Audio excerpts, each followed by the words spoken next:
Hello everyone, this is a recording from the stream today. As you may know, they announced a new expansion. I think it's called Legion, something like that. My brain is absolutely fried right now. So what I'm going to do is I'm going to relax, I'm going to gather my thoughts, and I'm going to work on a video in which we can talk about what's actually been announced, and we can talk about the lore and the possible implications. For those wondering, my prediction kinda halfway came through. We got half of the Eye of Azora expansion, and we got half of the hinted at Burning Legion expansion. They just dropped it together and combined it. What I'm going to do, like I said, I'm going to gather my thoughts, I'm going to work on that video. In the meantime, here's a recording of me during the stream. We just watched the announcements and I'm just gathering my thoughts and talking about it. And later on, Bay from Final Boss TV actually joins me for a little conversation. And, you know, we gathered our thoughts and we talked about the expansion. I hope you'll enjoy, and I hope I'll get my lore video ready to go real soon. And then, you know, hype, we can talk about the expansion. Right everyone, hope you'll enjoy, and until next time guys. See ya! How do you guys feel about this? Like,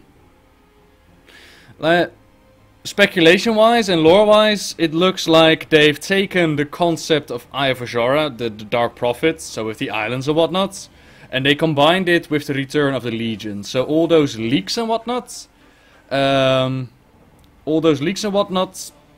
didn't really happen.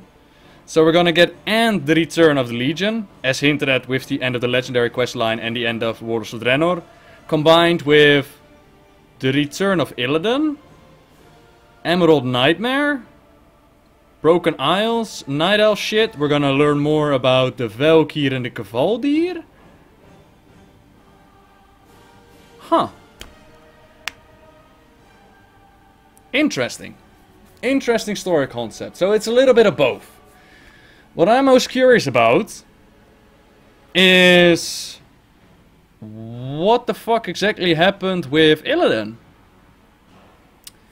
What exactly happened in that department? Like, we saw the introduction cinematic where Gul'dan is in the Tomb of Sargeras. So apparently, Archimonde told Gul'dan we have a pact, and he sent him not to the Twisty Nether, not through the Black Gate. He sent him to the Tomb of Sargeras, apparently. Or did he send him to the Warden's Cage? What did I write down about anything about that? Oh yeah, the Vault of the Wardens. Sorry, he took him. Yeah, he isn't in the tomb. He's in the Vault of the Wardens. So that's where Gul'dan is. So yeah, the Vault of the Wardens. That's the area where they imprisoned Illidan to begin with. Oh, no. No, please don't tell me that that Gul'dan is sent back in time. Oh, please no. No. Let's stay positive. Let's not imagine for a moment that Archimonde sent Gul'dan back in time. To a different reality. In a reality where Illidan was never liberated. To form the Night Elf Horde. Oh, let's hope that's not the case. I really hope not. So let's stay positive and let's do a better scenario.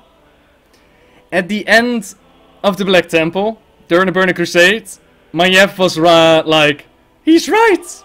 I feel nothing. I am nothing without the hunt. So when she went berserk, or right after that, she picked up Illidan's corpse, placed it in a crystal, and hid him away in the area where she imprisoned him for so long. That would be a positive thing, right? So, hello chat room. Let's do slow-mo, shall we?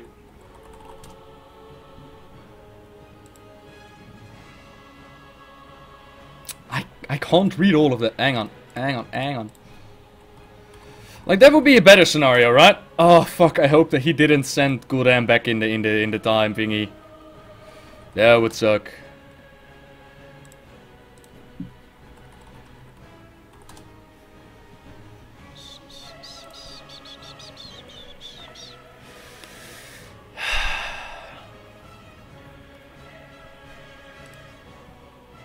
Hi everybody.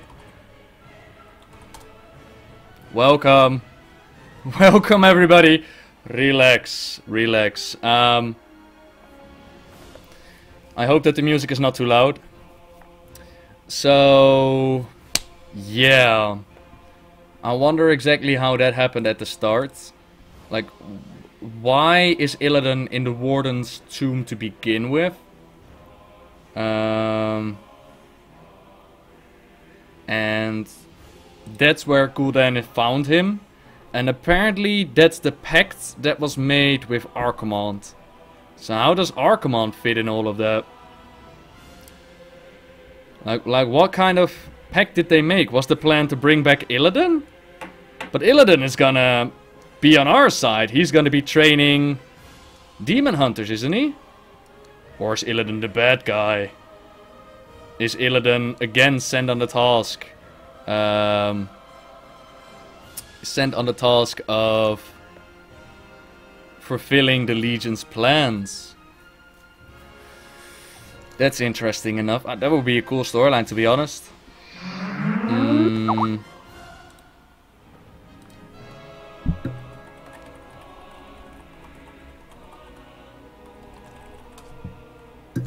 So yeah, I heard that Bay wants to chat. Just give me a moment to process everything that I just heard, everybody. Let me just give you a first opinion thing, and then we can talk with Bay. So that's the whole introduction thing. So we don't really know what the frick is up with Gul'dan and Illidan at the start. So later on, Gul'dan is searching for him, so that was the pact. Gul'dan is gonna be a bad guy, but how does Illidan fit in with that? So weird. Very weird. Indeed, we saw Khadgar at the Tower of Karazhan in his bird form.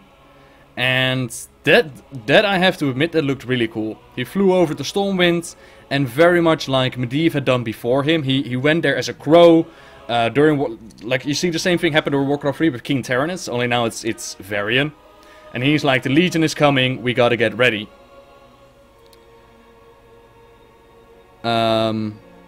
So that's really cool. Makes me wonder as well, like, do you remember the Vision of Kilrogg?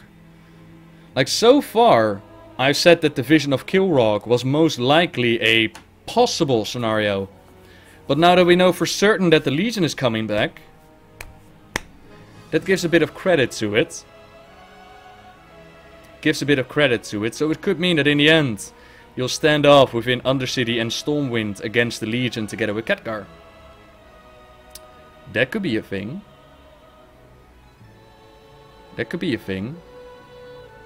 New Anduin model was there? Yep. A lot older Anduin, absolutely.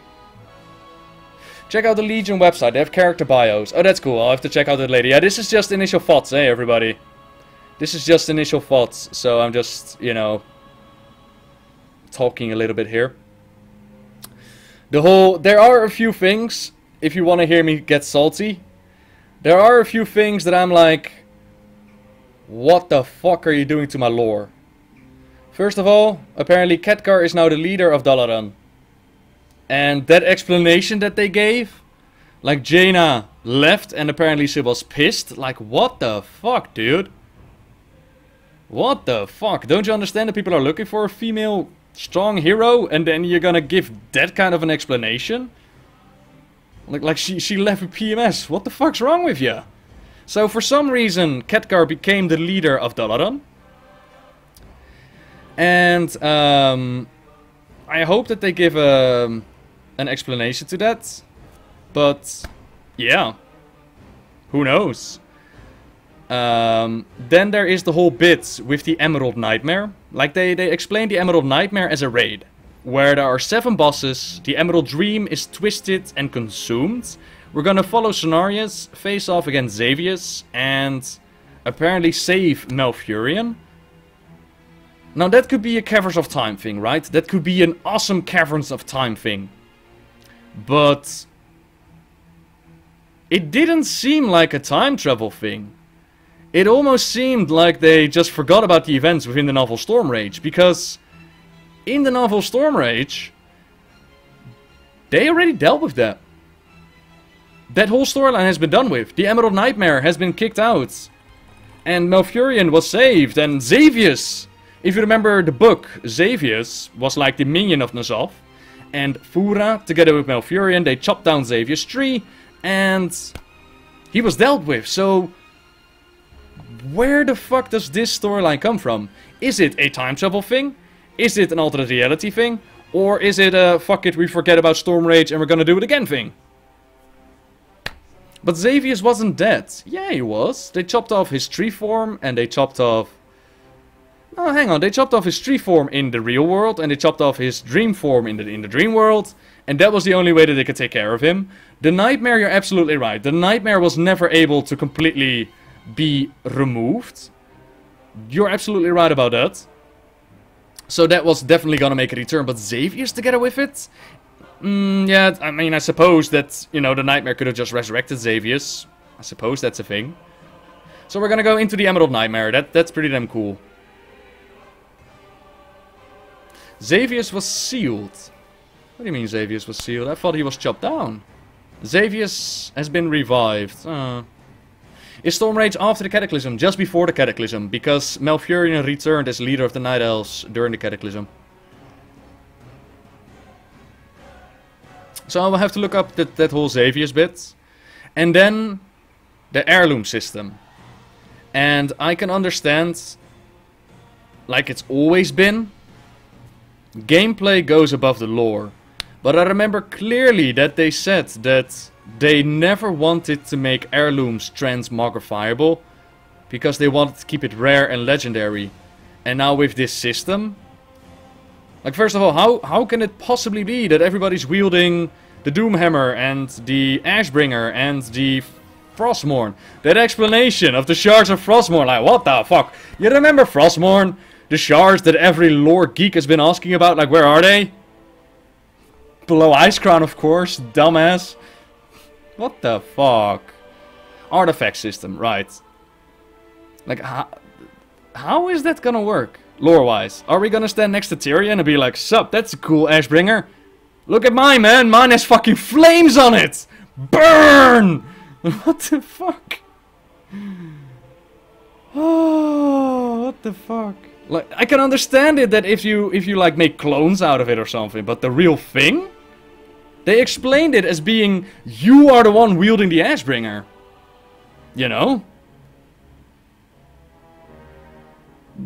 Yeah, and like I said, gameplay goes above the lore. That's always been a thing, but...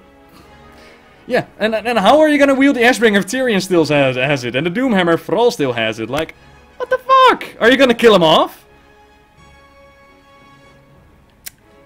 And all the other things that they announced, like there are a bunch of things that I still need to investigate, of course. It could be a very good time to bring Maiev back into the story, that would be very cool.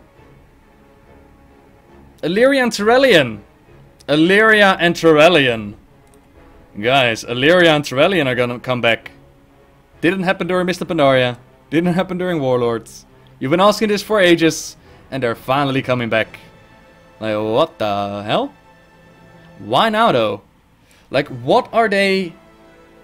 Imagine bringing Illyria and Terrellian back. Like, the massive...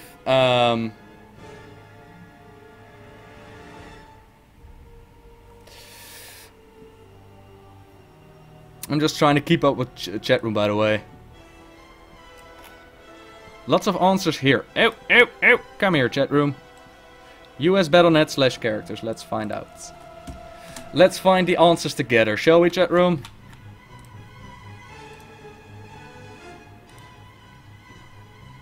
The website is down, by the way. It's all dead now.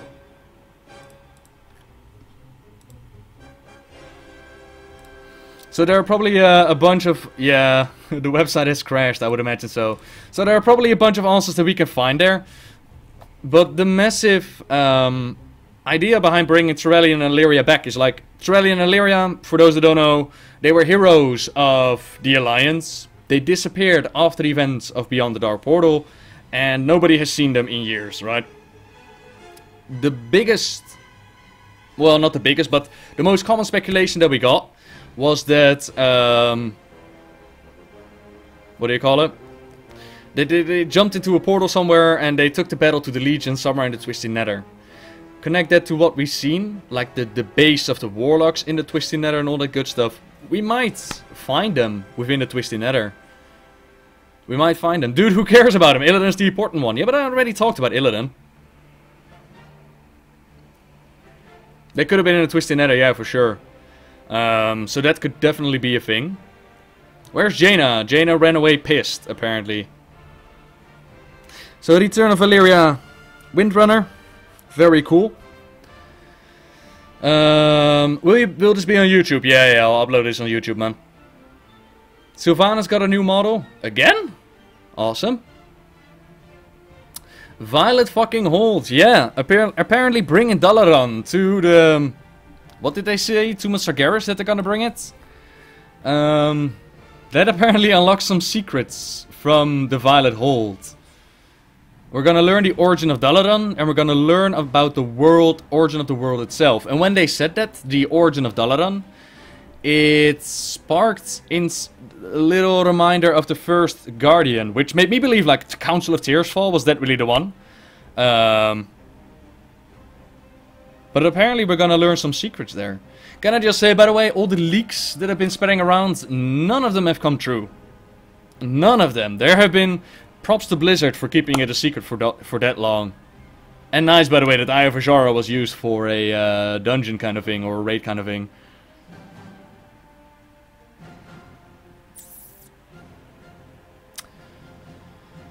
Yeah.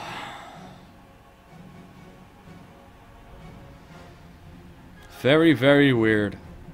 I really like that indeed you saw like the Titans in there. So I like that bit. I like that bit a lot. I just wish that it would have given a release date, you know? We ended up with see you in the beta somewhere this year. That could be tomorrow, that could be the fucking 31st of December. Like, how far are you, Blizzard? And look at what we actually got announced for the expansion before we all got hyped. We're gonna get a new class, which is a hero class. So we're gonna get a starting area. We're gonna be working towards getting like 3 pillars to close some sort of gateway within the Tomb of Sargeras. Maybe? That's weird. Like what how high is my hype train? I think Warlords has hurt me a little bit. So I think Warlords has made me very cautious as to how hyped I'm gonna be. And unless they put up some reward for pre-ordering, I'll probably... No, let me just go on right ahead and say that I'm a... I'm a slut in that regard. I'm gonna be playing the expansion anyways. I want to bring the storyline, so I might as well pre-order it. Doesn't matter for me. But I'm thinking for other people, should you pre-order? I wouldn't unless they offer some big-ass reward for pre-ordering. Otherwise, just see how it's gonna evolve. Because these announcements, as we've learned from the previous BlizzCon, don't take everything set in stone, to be honest. Is he reading this somewhere? No, I took notes, Panzer. I took notes during the stream. What was the use of the Tomb of Sargeras? The Tomb of Sargeras was part of the Night Elf Empire way back when, before the War of the Ancients. And when the War of the Ancients happened, the land of Kalimdor split apart, and that part sank to the ocean. Eventually, the Guardian H-Win did battle with the avatar of Sargeras, not the real thing, the avatar, and she actually won.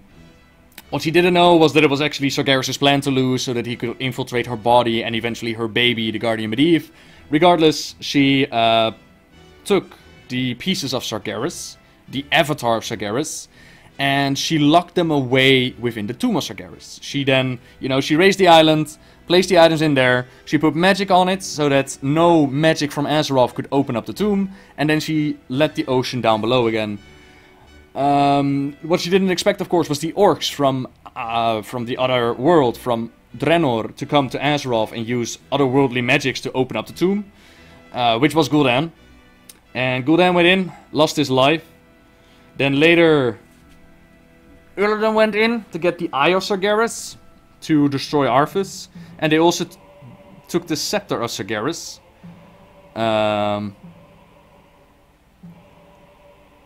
Sylvana's part of the expansion. Awesome. So that was there.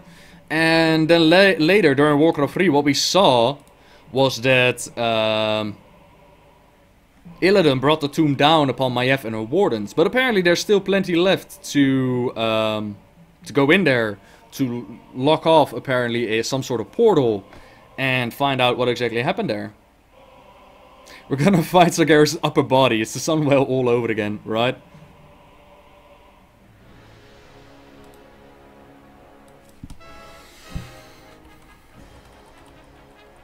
I'm trying to get into the US Battle.net website, but it's not letting me in. There's a ton of info on Wowhead as well. Awesome.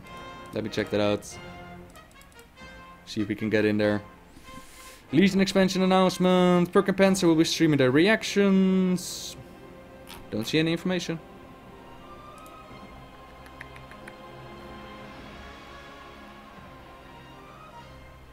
Oh yeah, there's a lot of cool story and setting. 10,000 years ago, blah blah blah.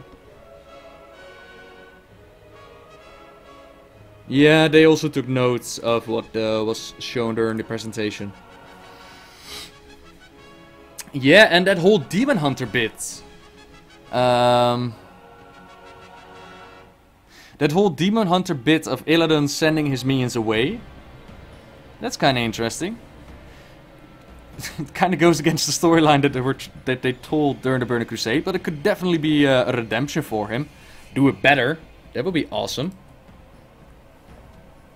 So does anyone got a link to the website with the information for me? That double jump, 10 out of 10, right? Take all my money, Blizzard. Take all my money. Khadgar now Medivh. Where's Medivh? Medivh has been long gone. The one we're looking for is Medan. Medan is actually the Guardian, and it seems like Medan has been retconned out of the storyline. So, I don't know really what happened to him, but he gone. Thank you everybody for the links. Oh shit, it's going way too fast. Stop, chat. Stop for a moment. Thank you.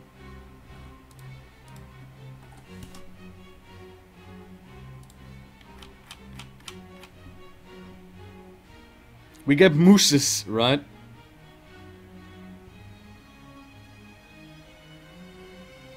So only elves are demon hunters. Well, the way that demon hunters worked back then was that indeed there were blood elves sent to Illidan to start training, and there were night elves that trained by him. I talk more about it at the end of my Illidan video, but yeah. Is WoW dead or back? I think it's way, way too early to say that. Like, the presentation that they did, that they showed the whole Gul'dan Illidan sequence, and the lady was like, "Are you hyped for the next expansion?" And I'm like sitting here, "You just showed me Illidan. Like, what am I supposed to be hyped about? I can show you Illidan too!" And that's pretty much after this presentation as well. Like, I really like some of the things that they said. Like the whole splitting PvP talents. Fuck me, it's about time, man. It's about time. And I find it really funny that Blizzard is reversing some decisions that they spoke about in the past. Like the whole legendary transmog thing. They said that they wanted to keep legendary weapons like the Ashbringer unique, which is why you weren't allowed to get them. And yeah, now everybody gets them. The same with splitting PvE and PvP talents. They said that's a dumb idea, and now they're doing it. So yeah, I'm happy that they're doing it. I'm happy. PvP and PvE should have been split up a long time ago. Where's Raffion? Raffion last showed up at the end of the legendary questline, and now I have no idea where Raffion is. Is there a last expansion? Nobody can tell you that, man. WoW will keep on going as long as it makes him a lot of money, and it still makes him a shit ton of money.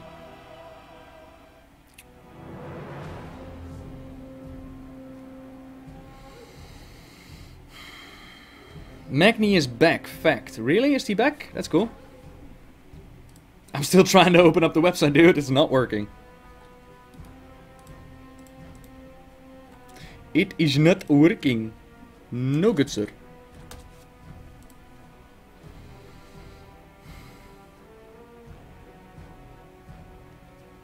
What legendary? There were the artifacts that you can collect.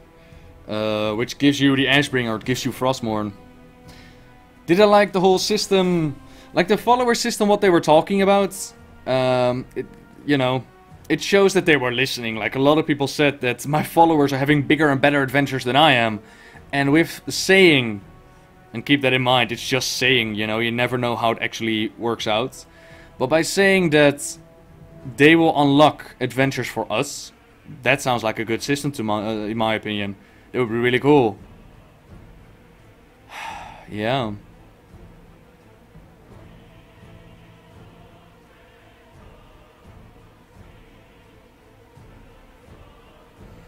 What do you think about the class zones? I felt like it's a huge improvement to the garrisons. I hope so.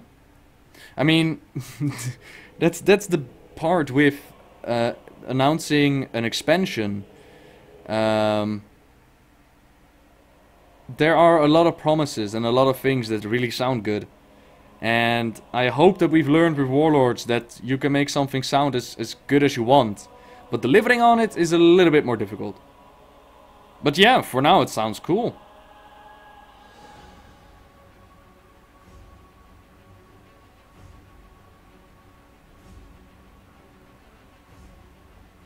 Anduin's new haircut, right.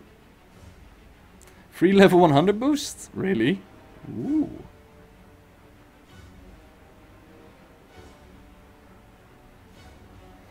What are the chances that Jaina is a Dreadlord? Absolutely confirmed. I can't understand that explanation, man. Yeah, Khadgar's the leader now. Why? Because Jaina ran away pissed. What the fuck? What the fuck? I need a little bit more, Bliss. I need a little bit more from you.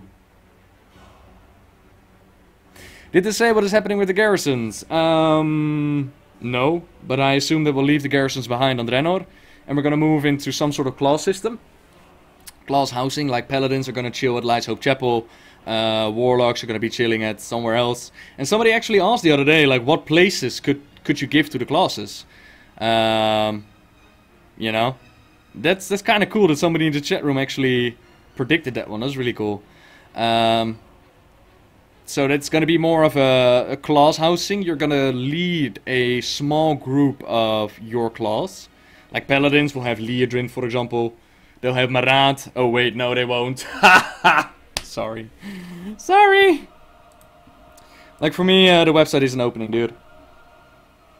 Sorry, so I can't really go into the details. I can't really go into the details of what they announced. So in short, let me just recap it real quick. In short, how hyped am I? Warlords of Draenor hurt me, alright? It hurt me deep in my soul, and I just don't think I can recover. Warlords, why? But no, seriously, be cautious. Don't get overhyped. Just look at how the game develops and look at what happens. Don't listen too much to what they tell you. Look at what they actually show you. Look at what's actually in the game. I'm hyped for Illidan's return. I'm hyped for Illyria and Trevelyan making a return to the storyline. I'm hyped for the Demon Hunter class, that's always a fun thing. I'm hyped for Azara. I'm hyped for all of that good stuff. I'm less hyped that we're gonna deal with a Legion again. Well, like I said, you know, Blizzard is not known for their originality. And, yeah, we're gonna deal with the Legion again. So be it. I'm not hyped about everybody running around with Ashbringers and Frostmournes, but hopefully they'll make a change in that. I'm not hyped about the whole Emerald Nightmare story being revisited. Like, I need explanation there. And I'm not hyped about sending Jaina away without any sort of explanation. So that's, you know, 50-50 about now, right now. And the rest, like I said, everybody, just keep a close eye on what they show you. Keep a close eye on the beta and keep a close eye on what exactly how it develops, and then make your choice, like, is it worth it for me or not? That would be my prediction. Of my... yeah.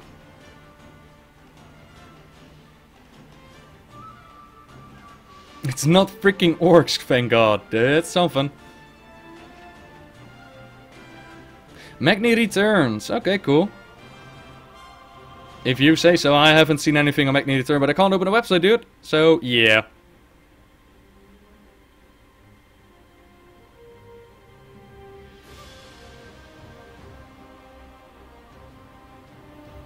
You're on the website. Good, everybody. I am not. How hyped are you content-wise instead of lore-wise? We'll have to see if it gets implemented, of course. I didn't make a lot of notes about what they announced content-wise, because I still have to look into it. And like I said, we don't really know what exactly is gonna come to fruition. But what they were saying with the whole Valhalla Hell kind of thing, that sounds really cool.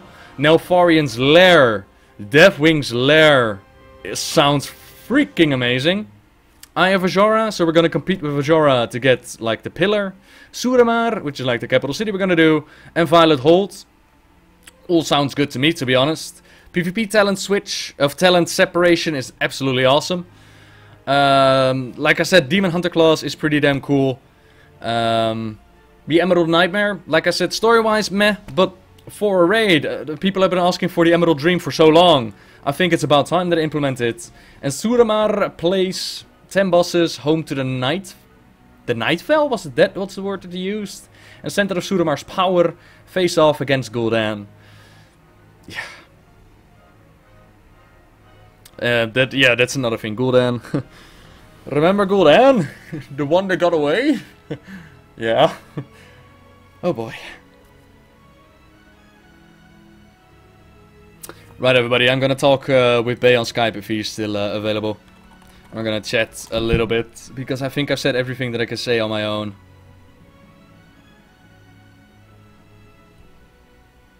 Check MMO Champion. I'm trying, everybody! The websites are not letting me in, yo!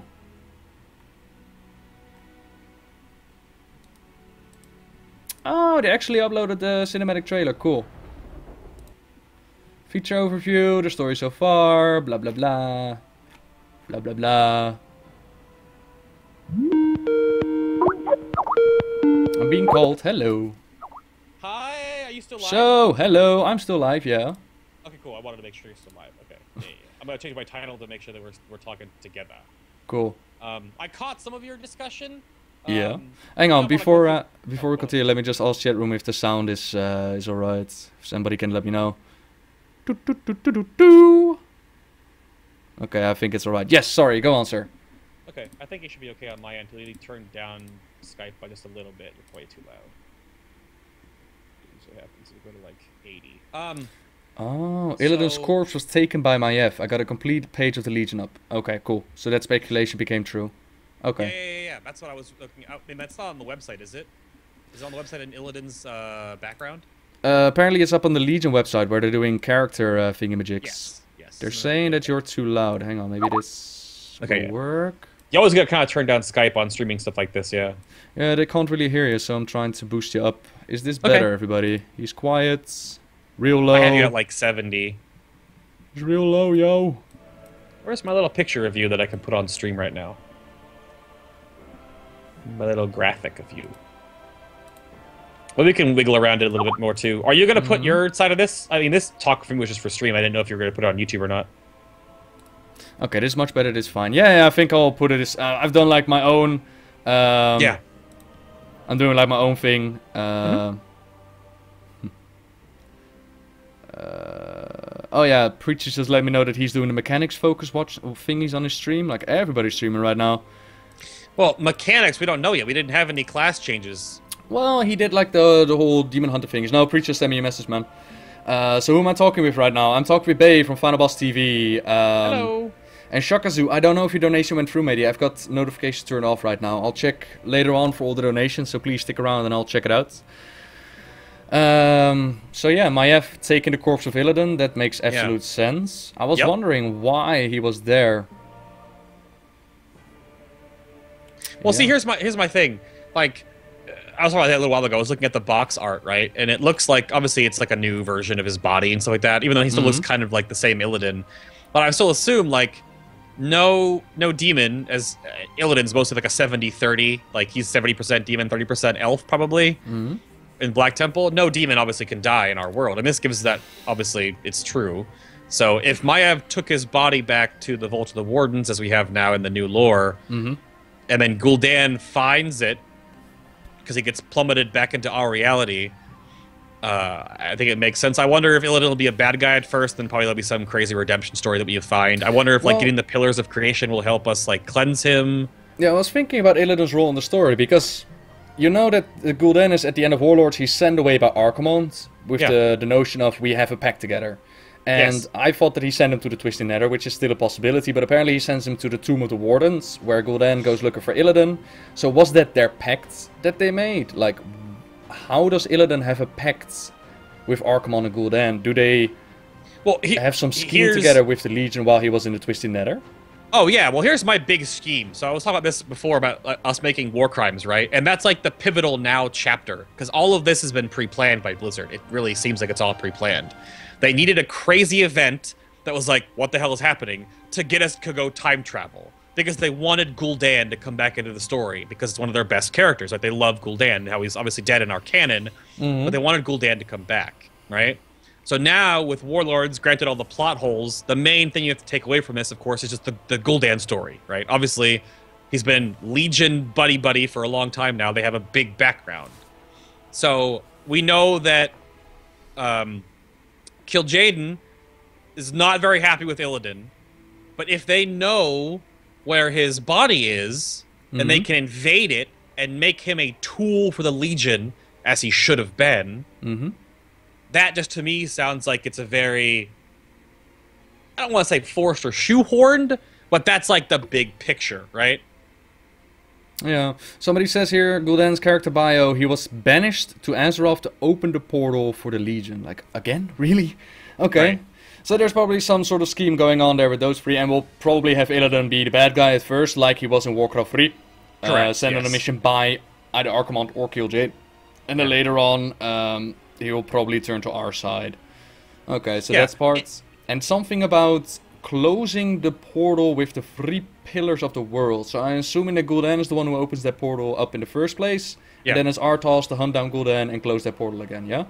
Well, the main thing we talked about in the panel was that we're going to be, it's very Titan influenced. We're going to get the pillars of creation, like in their resting places within Suramar, right? Because they are guarded. There's 3 pillars of creation the Titans left on our world, which this sounds like it'll be like seal the portal forever for good, or like reverse it, and then the next expansion is we go to Argus and just punch Sargeras in the forehead, right? No, please, no. But I mean, leave my lord alone. It's already so bad. We have to eventually face off against the Legion on their homeworld. We have to.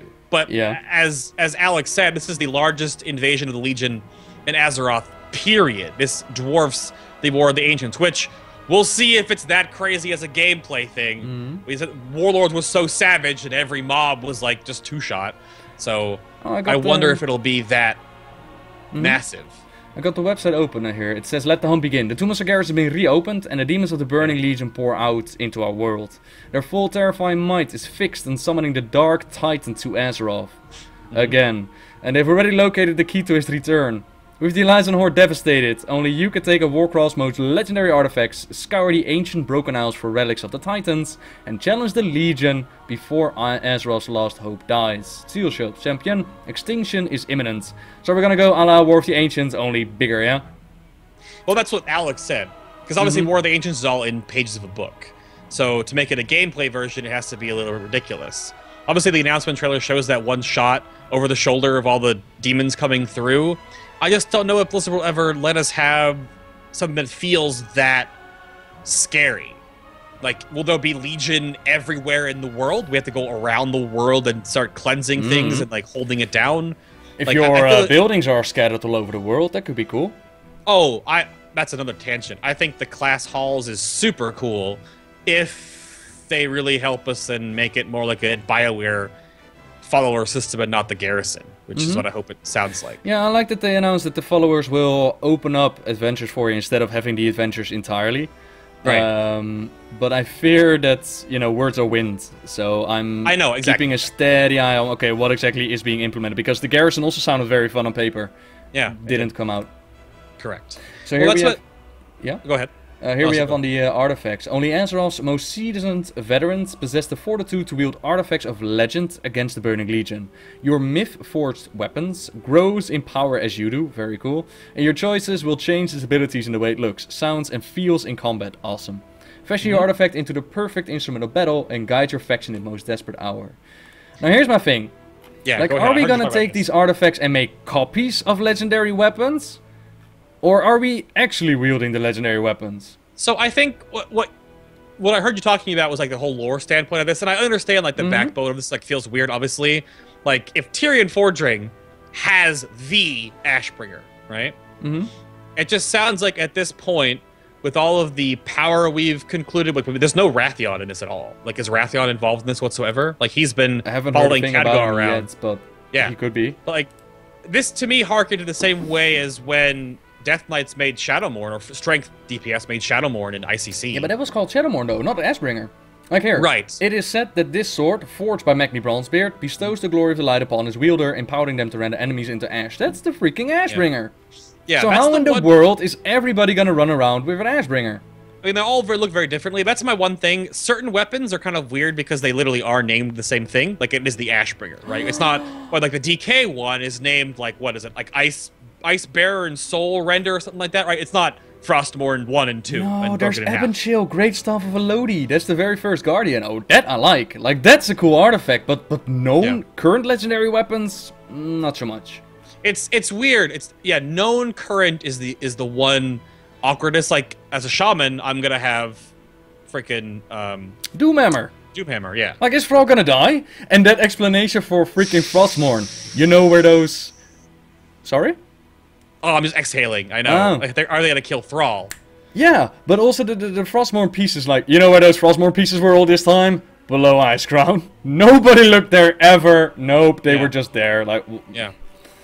Okay. Well, so the side point of that is obviously you can get kind of like lore frustrated because all of a sudden all these things are just kind of popping back up out of nowhere. But that's just how a game evolves, right?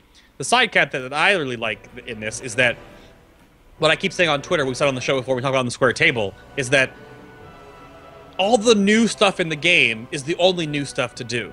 But if these artifact weapons and the quest chains involved with them, or the things you have to go do and collect and find, make you go around the world of Warcraft again. That's a big thing. Like if you're a Death Knight and you have to go somewhere in Icecrown to find these shards, like you have to go to a different part of the world to do this. That's the whole point.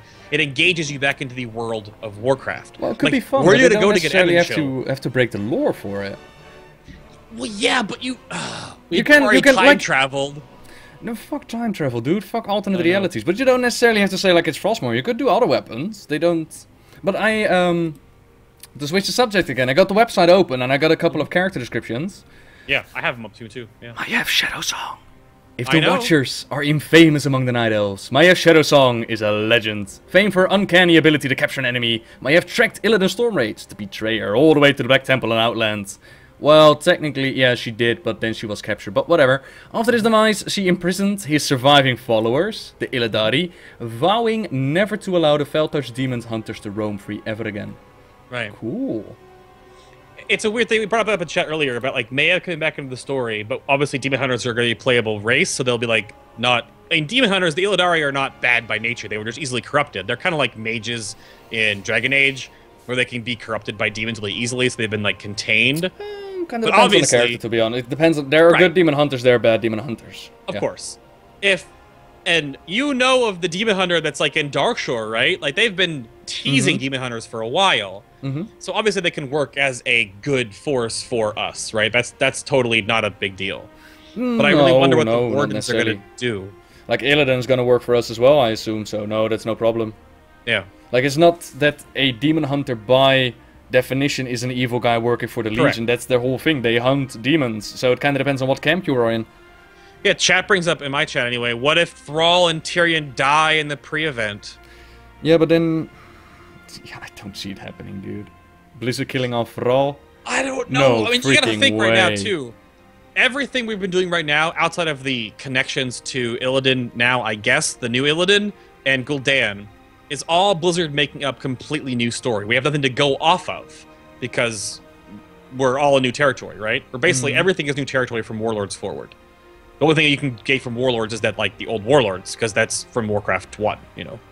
So, it's kind of hard. I know it's, like, a weird thing, because all this lore stuff is changing based on what we know, but it's their story. They can do what they want to change it, so... Yeah, but it doesn't mean that we'll just have to... excuse me. They will just have to let it slide.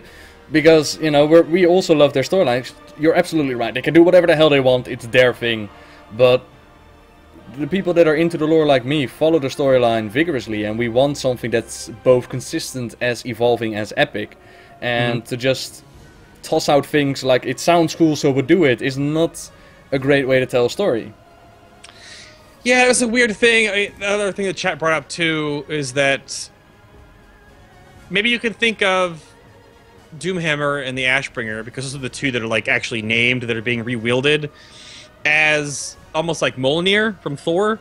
And if the wielder of the weapon, this is kind of a stretch, but this is what chat brought up, if the wielder of the weapon and somehow can no longer wield the weapon and a new hero must take the mantle up, you have to kind of suspend the gameplay state for the lore. Whereas, like, if this game was all about Noble, Tyrion gives you the Ashbringer. Yeah. But the reason why there's so much customizations is so it doesn't look like everyone has the same damn sword, right? Like, in the storyline, if you want to go with, like, a great hero rises to help us fight off the Legion, that's your character. Obviously, MMO standpoint, everyone has to be that character, but that's sort of what it looks like. But no, I agree with you completely that the Doomhammer, specifically, and Ashbringer are kind of weird. If Thrall and Tyrion are still walking around with the original ones, it's kind of just like, you know what? That's what it's weird. No. I think if they have something in the pre-event about it, that would help. Armageddon also mentioned, so is this Illidan before he was hit by Frostmourne in the fight with the Lich King? And apparently not. And that's an interesting bit, because during the Burning Crusade, the whole storyline that they went with was that Illidan had lost his sanity because he lost the battle with Arthas. Right. So, is he still insane when they bring him back? I only assume. I mean, this is canon Illidan. I mean, we've killed him in the Black Temple, and that's after he fought Arthas. Yeah. So, is he still insane, or are they like, nope, he got his mind back in the Twisted Nether? Well, that's the one thing, too, is that with our Gul'dan's skull being his best bud for so long, but then actual Gul'dan, like... Yep, like, I hadn't even really thought about that. Illidan consumed Gul'dan's skull. That's why I almost wonder if they'll...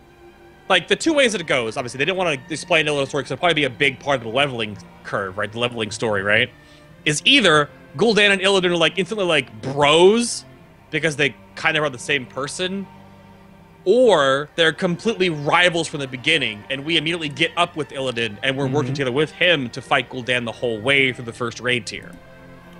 Oh, chat room is telling me to read Illidan's page. Hang on. Yeah. After the fall of the Black Temple, the corpse of the Lord of Outland, Illidan Stormrage, disappeared. Yeah, it kind of vanished. No one knows the true fate of Illidan's remains, but legend holds that the Warden Mayor Shadowsong took his broken body to the Vault of the Warden so that Illidan's dark, lingering soul could suffer the rest of his eternal sentence. Weird. Along with his followers, the feared Illidari, justice to be forever served. Chat brings up a good point on my end. I'm just looking. Mine moves a little slower than yours, so I can read it a little bit, which is no slight, but obviously it's amazing. We killed Arthas, we broke the Frostmourne, the souls are released. No. The whole Illidan's soul was never consumed by Frostmourne. It wasn't because his soul was consumed, it was just because losing to Arthas took away sanity. I guess that. Okay, yes, that would make sense. Yeah, okay. The whole stealing his soul bit never happened as far as I know. Maybe can Frostmourne not steal demonic souls? Well, he never really killed Illidan, he just left him to die. He never finished the job because he was so in a rush to reach the top of Icecrown. I mean, he slashed him from nipple to belly button, basically, right? Yeah, like, but just being stabbed by Frostmourne doesn't take your soul, right? Your soul. You have to actually need to die. As you can hear, like Sylvanas, everyone is as excited as can get in this lovely hall. It's a lot going on here. Obviously, the big thing that everyone keeps toting about in different chats and things on Twitter is that, like, this expansion is, like, ridiculously fan service. Oh, for sure. The two sides of that are, if there was ever a time to bring up ridiculous fan service, it's now. Because of the decline in the game. And the side point is that this can't really be fan service that's because of the decline, because they've obviously had this plan since Mists of Pandaria. Yeah. So, like, they've known about this is where we're going for, like, 4 years. Yeah, speaking of which, by the way, like, a lot of people were saying that because Warlords of Draenor lacked in content, they said that, you know, they're working on the next expansion. Of course. Is it me, or are we lacking like, despite all the time that apparently they invested in this expansion, we're lacking a release date and content. Because it doesn't feel like they announced that much. I mean, they were shown that much, to be honest. They announced 2 raids, 17 bosses, just like the beginning of this expansion. They announced 9 dungeons. The big system, of course, being the artifact system, is that it's tied to a class and spec, because there are 36. So if you're a multi-spec class, you'll need to do multiple artifacts, and hopefully those are a rewarding and far grindy sort of system that's actually fun. That's the big point. Obviously, the new class is a big point. The new world. I think a lot of the new content is going to be within the class halls, which hopefully a downscaled but more impactful, as they put in the keynote, version of the garrison system. I think, I don't really know what we expect for quote-unquote content. I think obviously that PvPers might rejoice in the new PvP system. A prestige system has obviously been tried and true to work in many PvP games over the course of the last decade plus. I think that's a huge system rework. My thing is, I just wonder for PvEers like us, what the artifact quest line is like. Yeah. Is it gated by the current content? Is it gated by patches? Because there's power involved. So that's our long-standing, like, what we're going to be doing a lot. Like, when you log in, you're going to check your class board or whatever, talk to your impactful followers, your couple or a few, and then go out and start working on your artifact again. Like, that's I wonder what's going to happen. Yeah, like people in chat are saying, like, no content, are you crazy? I'm not saying no content. I'm just saying the things that they announced, they didn't show a lot of. Like, if something's finished already, you can get an inside dungeon view, and we didn't get that.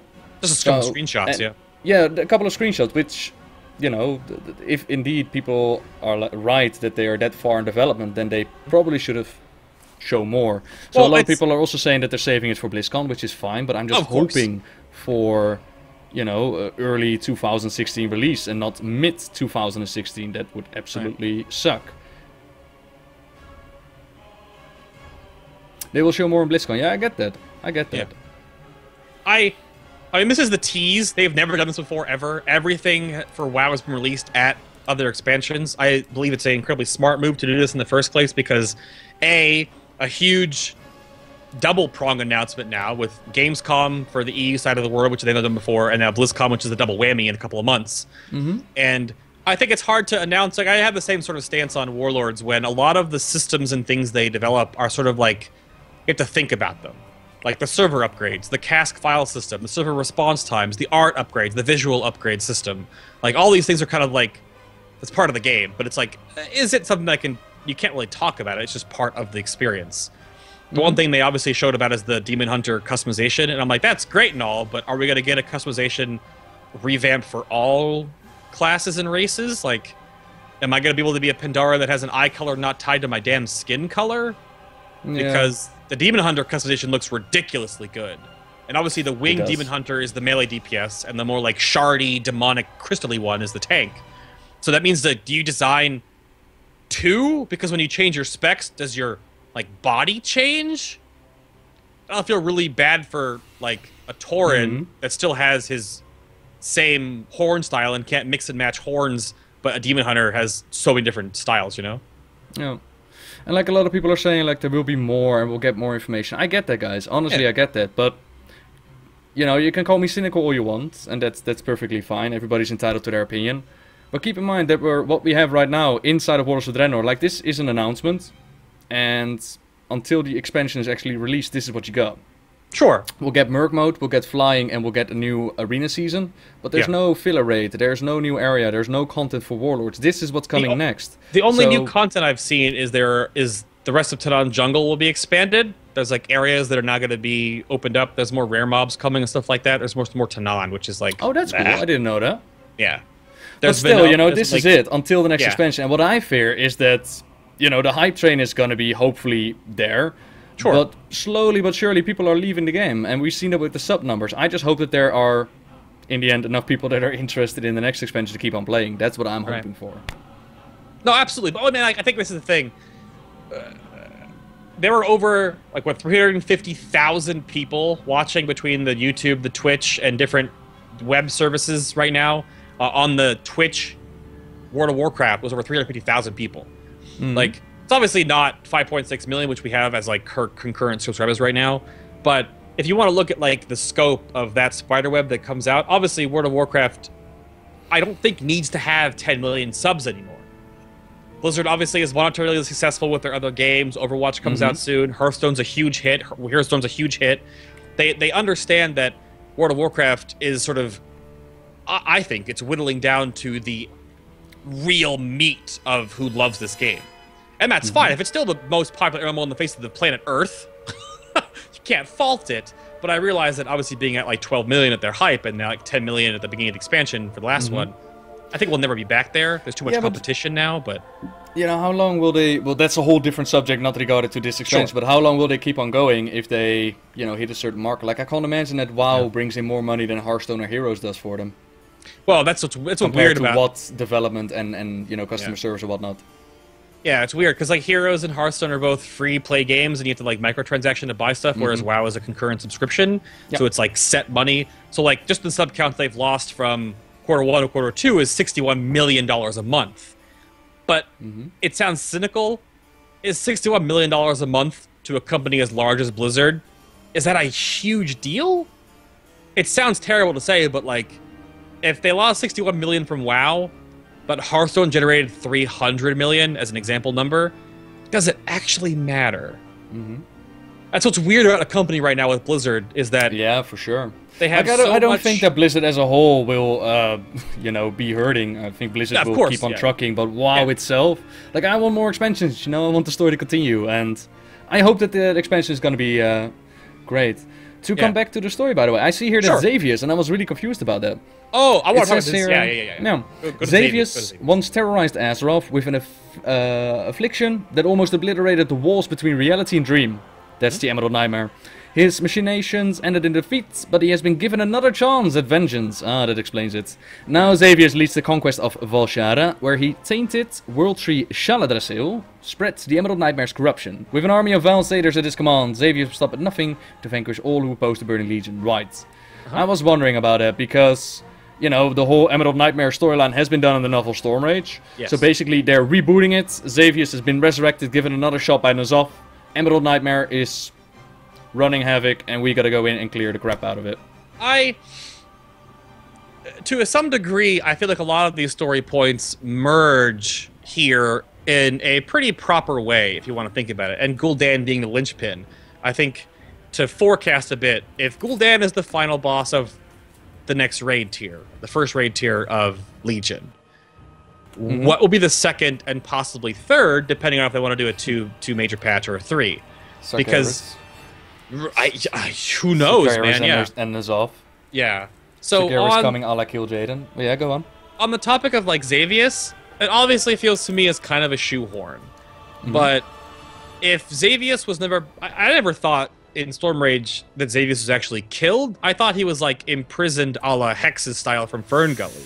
I would have to look it up. I thought that Fura on the Dream side and Malfurion on the real side struck him both with lightning and the axe of Cenarius, and I thought that they took him out. But indeed, someone in the chat room said they banished him or they locked him away. I would have to look it up, to be honest. I'm not entirely sure. Because if you look at like his model, his like wings on his back are obviously like they're like Demon Hunter-ish wings because he's a demon.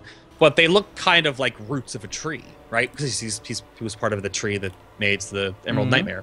So it's cool, and his claw arms are like barkish, right? It looks like bark skin texture. So it's definitely connected to that regard. Which I think that would be the way to look at it, is that he's obviously wasn't killed, but he was Hex's style imprisoned, and now that Gul'dan is toying around in the Tomb of Sargeras and poking people, that he's like, yo, dog, have some Legion juice. And then Xavius is like, what's up?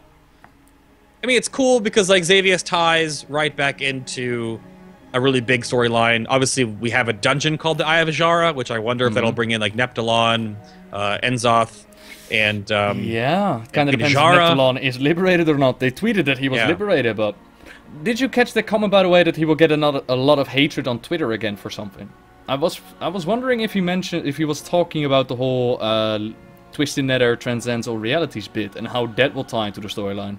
Maybe. I mean, they've already obviously proved that we go back in time to a parallel universe to get this new Gul'dan who gets kicked back to our Azeroth. You know, I think from a storytelling standpoint, it's kind of weird and contrived, but obviously it's how they want to further their story. So you kind of got like, I mean, Star Trek had tons of time jumps, so whatever, and Star Trek's amazing. So I think it's fine in a game standpoint, though, when everything is being built in the MMO only. It's kind of weird, but I think they have a lot of huge converging storylines here, and I really wonder where this will go from here now. Because it's weird that they actually list Athissa as a character. Who? Tide Mistress Athissa. Athissa? Oh, the Naga thingy, yeah? Which is not... Yeah, it's not Azara. Which I would say I don't... Oh, she's green, by the way. Does that mean Legion? I don't know anymore, man. I don't know anymore. Yeah. Oh, look, Tide Mistress Athissa. It says, Queen Azara, former leader of the ancient Night Elves, rules the Naga with supreme authority. Her servants are many, but few can match the fanatical devotion of Athissa, which we've never heard about. Correct. Yeah. Although, maybe she was one of the servants in War of the Ancients. I would have to look it up. At her Queen's command... It's been decades, so yeah. At her Queen's command, she's poised to lead a massive Naga army into Azuna, a region rumored to hold a long-lost Titan relic of power. By the way, 2 Titan keepers fighting with each other. Did you catch that? Yes. Tyr and something else. Anyways, nothing will stand between Athissa and this prize. Not the cursed Night Elf spirits who haunt the land, nor the Horde and Alliance forces that are gathering on the Broken Isle. So, my thing about this is that I'm getting... Have you seen Spider-Man 3? The Tobey Maguire Spider-Man 3? That's the one... Sandman, Venom... Yeah. Okay. I'm getting a Spider-Man 3 vibe from this expansion. In the sense of, again, because I'm a film nerd, in the sense of that there is... Say, take Wrath of the Lich King, for example. It's Arthas from the start, it's Arthas at the end. He's the main force throughout the entire expansion, mostly. You get a little of the Titan lore there with Ulduar, a little bit of the stuff, but it's Arthas. In Burning Crusade, even though the story back in Burning Crusade, it's kind of like, meh, it's still Illidan right into... Kill Jane, right? It's Legion, Illidan right into Legion. It's fine. You know, it's still a weaker storyline. Cataclysm, Deathwing, fucking Deathwing, right? Yeah. In Mr. Pandaria, you know, kind of all over the place a little bit. You got the Garrosh, you got the Panda stuff, you got the Yasar stuff, like that. Kind of like splashed out a little bit more. Warlords, obviously, all over the damn place, in a different way. Legion has. Are there too many villains, but they're all really like we know about them. Whereas in MoP and Warlords we're like, who are these guys? Now that you mention it, there are indeed a lot of factors that are gonna play in this. Titans, Gul'dan and Legion, Azara and the Naga and N'Zoth. It's like the combination of the 2 most speculated expansions that I mentioned earlier. It's like... Into one, Yeah, I thought Eye of Azar, Dark Prophet, and maybe the Legion because it was hinted at the end of Warlords, and now they just combined it in one, which is a lot. And somebody actually asked me about the whole tier thing, what I just mentioned. They, during the presentation, they said about some sort of area where Titan Keepers are fighting with each other. And they also said, not the Vrykul, but the Cavaldi or something like that? Cavaldir, the Fallen... Anyways, if I remember correctly, it was the Titan tier with the Vrykul. I don't know if I remember the correct one. The giant guys from Wrath of the Lich King. With their king that was following Arthur's orders. Children were sent away. Doesn't matter. But the Stormborn guys or whatever. Those are the constructs, right? The construct No. I'm talking about the one in... come on. I can't... There's so much lore in our heads right now.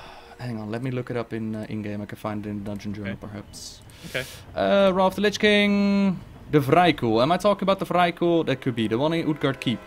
Ingvar. Those dudes, you know. The Vrykul. Are the proto-humans. Proto-humans? Exactly. And the Vrykul, what happened to them? They were hit by the curse of flesh. They got weaker children, and they were ordered by the king to toss away their kids.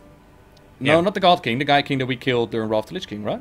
Yrmiron. Yeah, that one. Yeah. But that's not the God King that they're now talking about.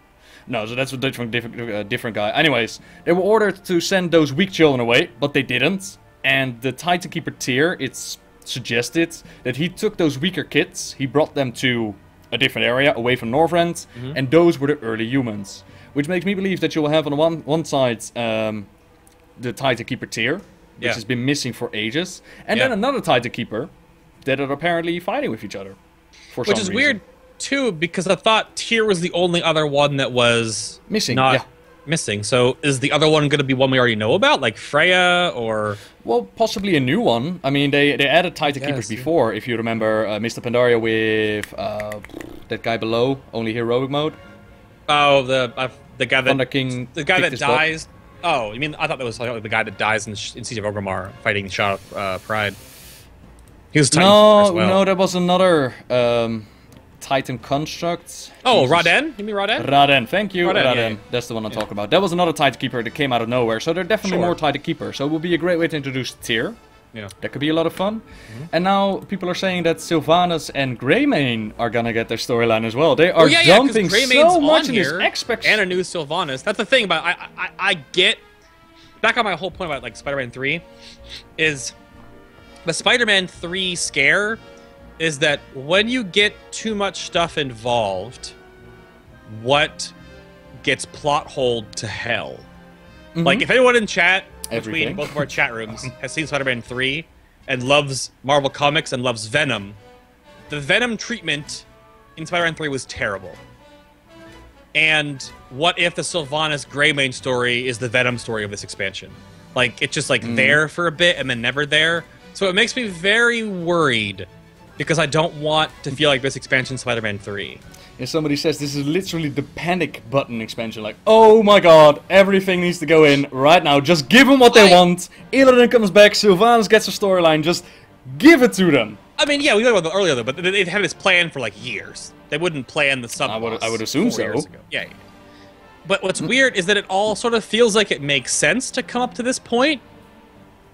Like, what they've weaved in their story actually all makes sense. Like, obviously the Broken Isles make sense to be here. Like, that makes sense. That's the Tomb of Sargeras is. That's where all, like, this crazy stuff, that's the old home of the... That's where... That's the initial part of where Ajara started up her nonsense. I think it makes... It feels good, but I just hope it's not over-bloated. I just hope it's just not, like... I fear so, because... I know. Another thing. Let me first read out the description for Sylvanas and Greymane, by the way, for those curious. Sure. I'm on the page for it. Go for it. In recent years, the grizzled ruler of Gilneas has suffered many hardships. His son and his nation fell to the Banshee Queen Sylvanas and the Forsaken, and he nearly lost his humanity to the War and Curse. Yet from these tragedies, Gen has found new strength and courage. He is determined to fight tooth and claw, haha, Worgen joke, against any enemy that threatens the safety of the Alliance. Whereas Sylvanas says... The Forsaken's ruthless leader is a formidable champion of her people, but with the Burning Legion invasion, the stakes for the Dark Lady have never been higher. Should Sylvanas perish, her demise will be the beginning of her eternal damnation. Well, I mean, if we take out her... Yeah, okay. All that stand between her and this doom are Valkyr, thank you very much, you should just read the next line. Yet few of these spirit guardians remain. As her fate etches closer to the abyss, Sylvanas must decide how far she'll go to protect her people, and whether they're more precious to her than her soul. Oh, Wrath of the Lich Queen confirmed right here. Next expansion, Wrath of the Lich Queen. We're going Burning Crusade Illidan right now. Next one, Wrath of the Lich Queen. Done. Done. Yeah, that's the weird thing about the female model, the female character, because there's only like 2 in this whole thing. Obviously, there's not a lot of women in World of Warcraft, but like, I don't know, man. I'm joking, by the way. I'm joking. It's going to be a confrontation over to Gilneas. Gilneas is being contested. Last we've seen of it was with the legendary Rogue questline, I think. And later they said it's still being contested over instead of, you know, giving it to the Forsaken or the Alliance. So it's going to be that storyline. Did you notice, by the way, Illidan on the board on the box art? Yes, he is. Wasn't he also on the Burning Crusade box art? Yes. Yeah. So the second time around. Cool. I mean, Illidan is like the Vegeta of World of Warcraft. I mean, come on. He literally is the Vegeta of World of Warcraft, pretty much. Not literally. Come Not on. literally? Not literally, no. No. I just feel there's... Chat room is like, nope. I'm scared there are too many... Oh, they're saying no because for the box art it was the Blood Elves. Oh yeah, it was that male and female Blood Elf on the box art. There we go. There we go. That chat delay though. Gotcha. Yeah, the chat delay. Okay, I got the same thing. Cool. It's not Towley screen. Come on. Yeah. I mean, And Alex said that Ilaria and Terrellion are here, or will be here. Yeah, but this is like the 5th time that they said it. I don't want to trust them anymore. I don't know. Stop playing with my emotions, Blitz. But yeah, it could be. I'm just getting scared because, from the story standpoint, there's a lot. And I'm just really, really, really scared that it's going to be a lot of story. And if we already had, with Warlords, really unsatisfying endings with like Ner'zhul and the Laughing Skull clan was all basically cut completely. There's a lot of things that like, all these different warlords, all their different side stories, all their backgrounds, like all the shamanistic lore, all the backgrounds of the orcs and the first invasion they came through the portal. And we didn't really get as much of that as we thought. And there's even more characters in Legion. Yep. I mean, they have been working on this expansion for already over a year, so we haven't heard a thing about that, right? Like, they didn't give an explanation. That's what I'm hoping that somebody will ask tomorrow in the interview, like, what happened to Warlords? I would really like to know that. Like, still like to know that. There are a couple more questions, but that's my prime one. I want to get a little sneak peek behind the whole development team and what is their, idea behind this one as well. It's really weird to me. I don't know. I mean, I'm fine with, like, obviously the moving forward of the story, like I said before, but I don't... I'm very curious if they're going to shoot for the moon and only get the atmosphere again. Yeah, somebody asked about during the... I couldn't help but wonder during the Demon Hunter presentation where they said the Demon Hunter was going to be a tank class and a DPS class, and I was like, poor Warlocks. You've been wanting to be tank class for so long, it's never going to happen. We got Demon Hunters now. We don't... Just to blanket this to both chats, we didn't get any of the class changes and discussion today. We'll get that on Sunday most likely. And I can, without a shadow of a doubt, almost soft confirm, there are lots of class changes. All this stuff right now seems all well and good, but a lot of class changes are coming that some people may not really like. There's a lot of class changes. Yeah, but that's always the thing. And then during beta, people will be like, hey, what are you doing to my class? And then until release, they'll keep fine-tuning those changes, I assume. Yeah, you'd hope so. I mean, Warrior never really got fine-tuned after the abysmal state of the beta, so... Yeah, and spears for hunters again. Like, the artifact for hunters is a spear, I'm being told. Well, Survival Hunter will most likely be a melee class. That's what I'm talking about. Like, there are a lot of class changes coming. Yeah. Cool. Hunter because weapon. if you just have a spear on your back and you never use it, what's the point? That's my thing I was talking about with, like, caster weapons before you joined the call, is, like, it's really cool to have this amazing old-school elven sword as a fire mage, but if it just sits on your belt all day, like, how cool is that sword? It just sits there on your belt. That would be really cool, though. Like, that's a lot of development to fine-tune classes like that. That would be really, really cool. Like, melee classes and hunters and stuff like that, they use their weapons to attack, but casters and healers, they just sit there on their back or on their side. So that would be a waste, yeah.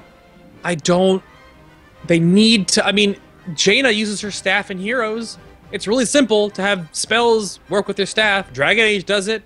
Like, wow, if they're going to have these amazing weapons, you're basically going to have the entire expansion that you unlock your customizable skins for and colors for and all this stuff that you are responsible for, that have their own talent tree, a la Path of Titans to some degree, then if you, as a caster or healer, never actually use it besides when you're just, like, RPing, you put it in your hand, it's kind of silly. Yeah, true. I feel for the casters and healers. They really need to use their weapons. I mean, they squelch that with druids. Obviously, all druid shapeshifts are going to get new forms, and that your legendary weapon, your artifact weapon impacts your form customization, like Crystalline Kitty or Armored Kitty and whatever. So, obviously, Bear form and Boomkin and Tree form, I'd imagine, get form upgrades. That's how you delineate yourself as a druid.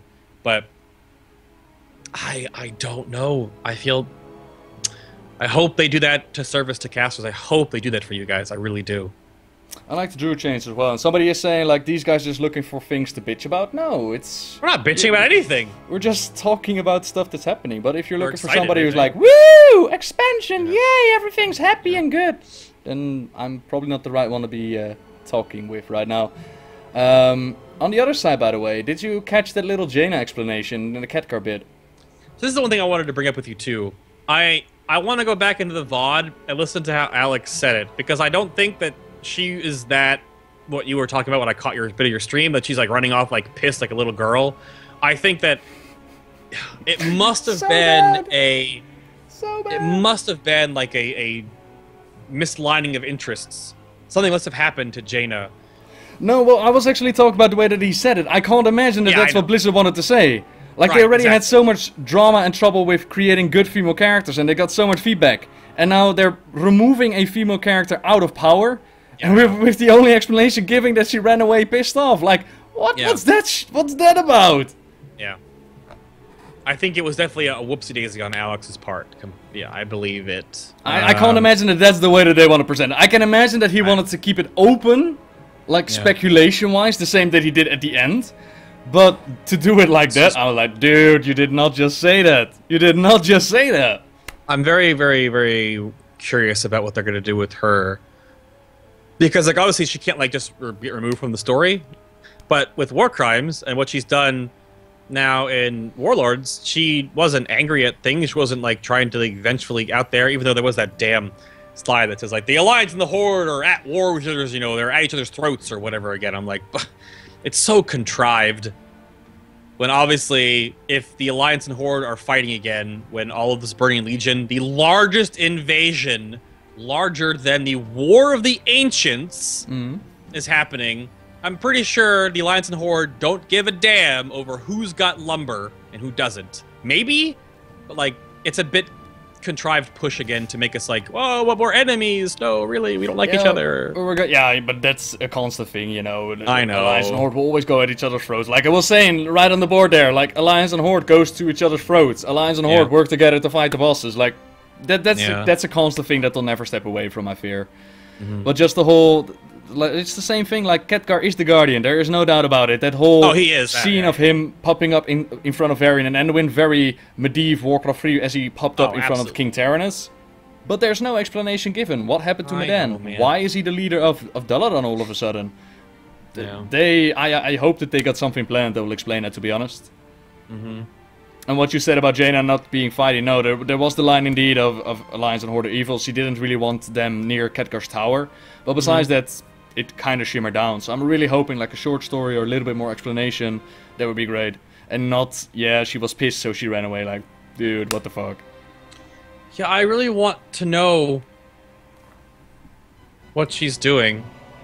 Yeah, Medan is not canon. We can scream that as much as we want. Until Blizzard says that he's not canon, he's still canon. So, yeah. It's such an easy thing to them to fix in in the legendary quest line. They could have easily wrapped up that bag. They could have easily wrapped it up. I mean, the intro launch teaser shows Karazhan. So maybe we'll get the explanation for why he has a TH and why he's the Guardian now. I mean, the whole point of why Sylvanas and Gen are even part of the story, which we're fighting over that whole area of the Glades and stuff like that, the Tirisfal Glades in that area between the two. Like, obviously, Tyr's coming into play, and we know that. So that, is he actually there? And that would bring in that story. So hopefully, I'm going to say hopefully a lot over the next couple of weeks, I'm sure. But there's a lot of story that they can fix and a lot of bandages they can place on their story plot holes with this. And it sounds like if Alex is trying to really give us like this AQ opening of gate style Legion Invasion pre-patch 6.3 that'll last a while possibly before the expansion comes out, maybe we'll get a lot of stuff there. I mean, I said it's better than the opening of the Dark Portal quest line, but that's not much of a comparison because that took like an hour and it was done. And that was pretty piss poor. From that trailer, now somebody mentioned it, Khadgar was indeed standing on top of Karazhan. I would, if they introduced Karazhan as like some sort of revamp, not only is Preach gonna lose his shit, which I would love. I don't want it would just seem so cool. I would love just more Karazhan, because you know there are other rooms, other compartments in Karazhan that are obviously the catacombs are not ever explored. I don't think it needs to be a rework. I don't like the whole rework thing. I hope the Violet Hold that we get in Dalaran in Legion is not like the same one, just like with different monsters and bosses, like a different place, like a different section of it that looks different. Because if they just reuse stuff like that, it's gonna become. Yeah. So will we see Tyr? Well, that's the question, man. Oh, we got more descriptions, by the way. Are there more on the website? Yeah, Khadgar. I can't reload the website. It just doesn't load for me. I got a weird page. I got Dargru, the Underking. I have him. For centuries, the Tauren and the Drogbar tribes of High Mountain lived in peace. Oh. But soon after the Legion's arrival, a Drogbar leader named Dargul the Underking destroyed their unity and stole the Hammer of Kasgoroth, a powerful artifact protected by the High Mountain Tauren. Using the terrible power of the hammer, the Underking intends to take control of High Mountain. High Mountain has one of the pillars. Kasgoroth, that was one of the Titans, right? Yeah, that's the Builder Titan. Yeah. The Dwarven Titan, if you want to connect race to it, yeah. So they got like this hammer.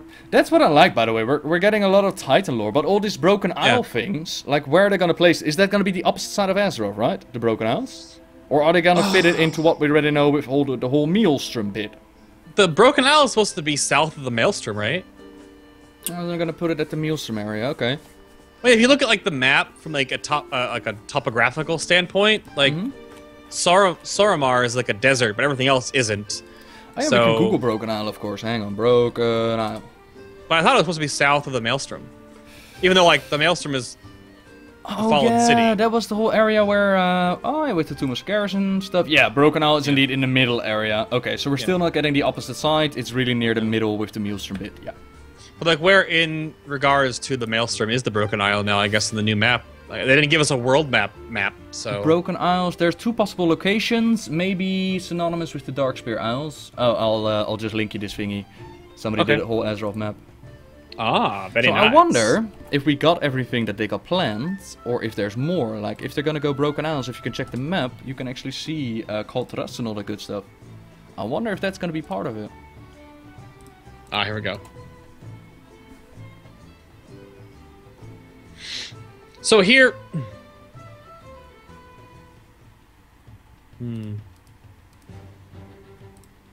Well, they have Pandaria down below the Maelstrom.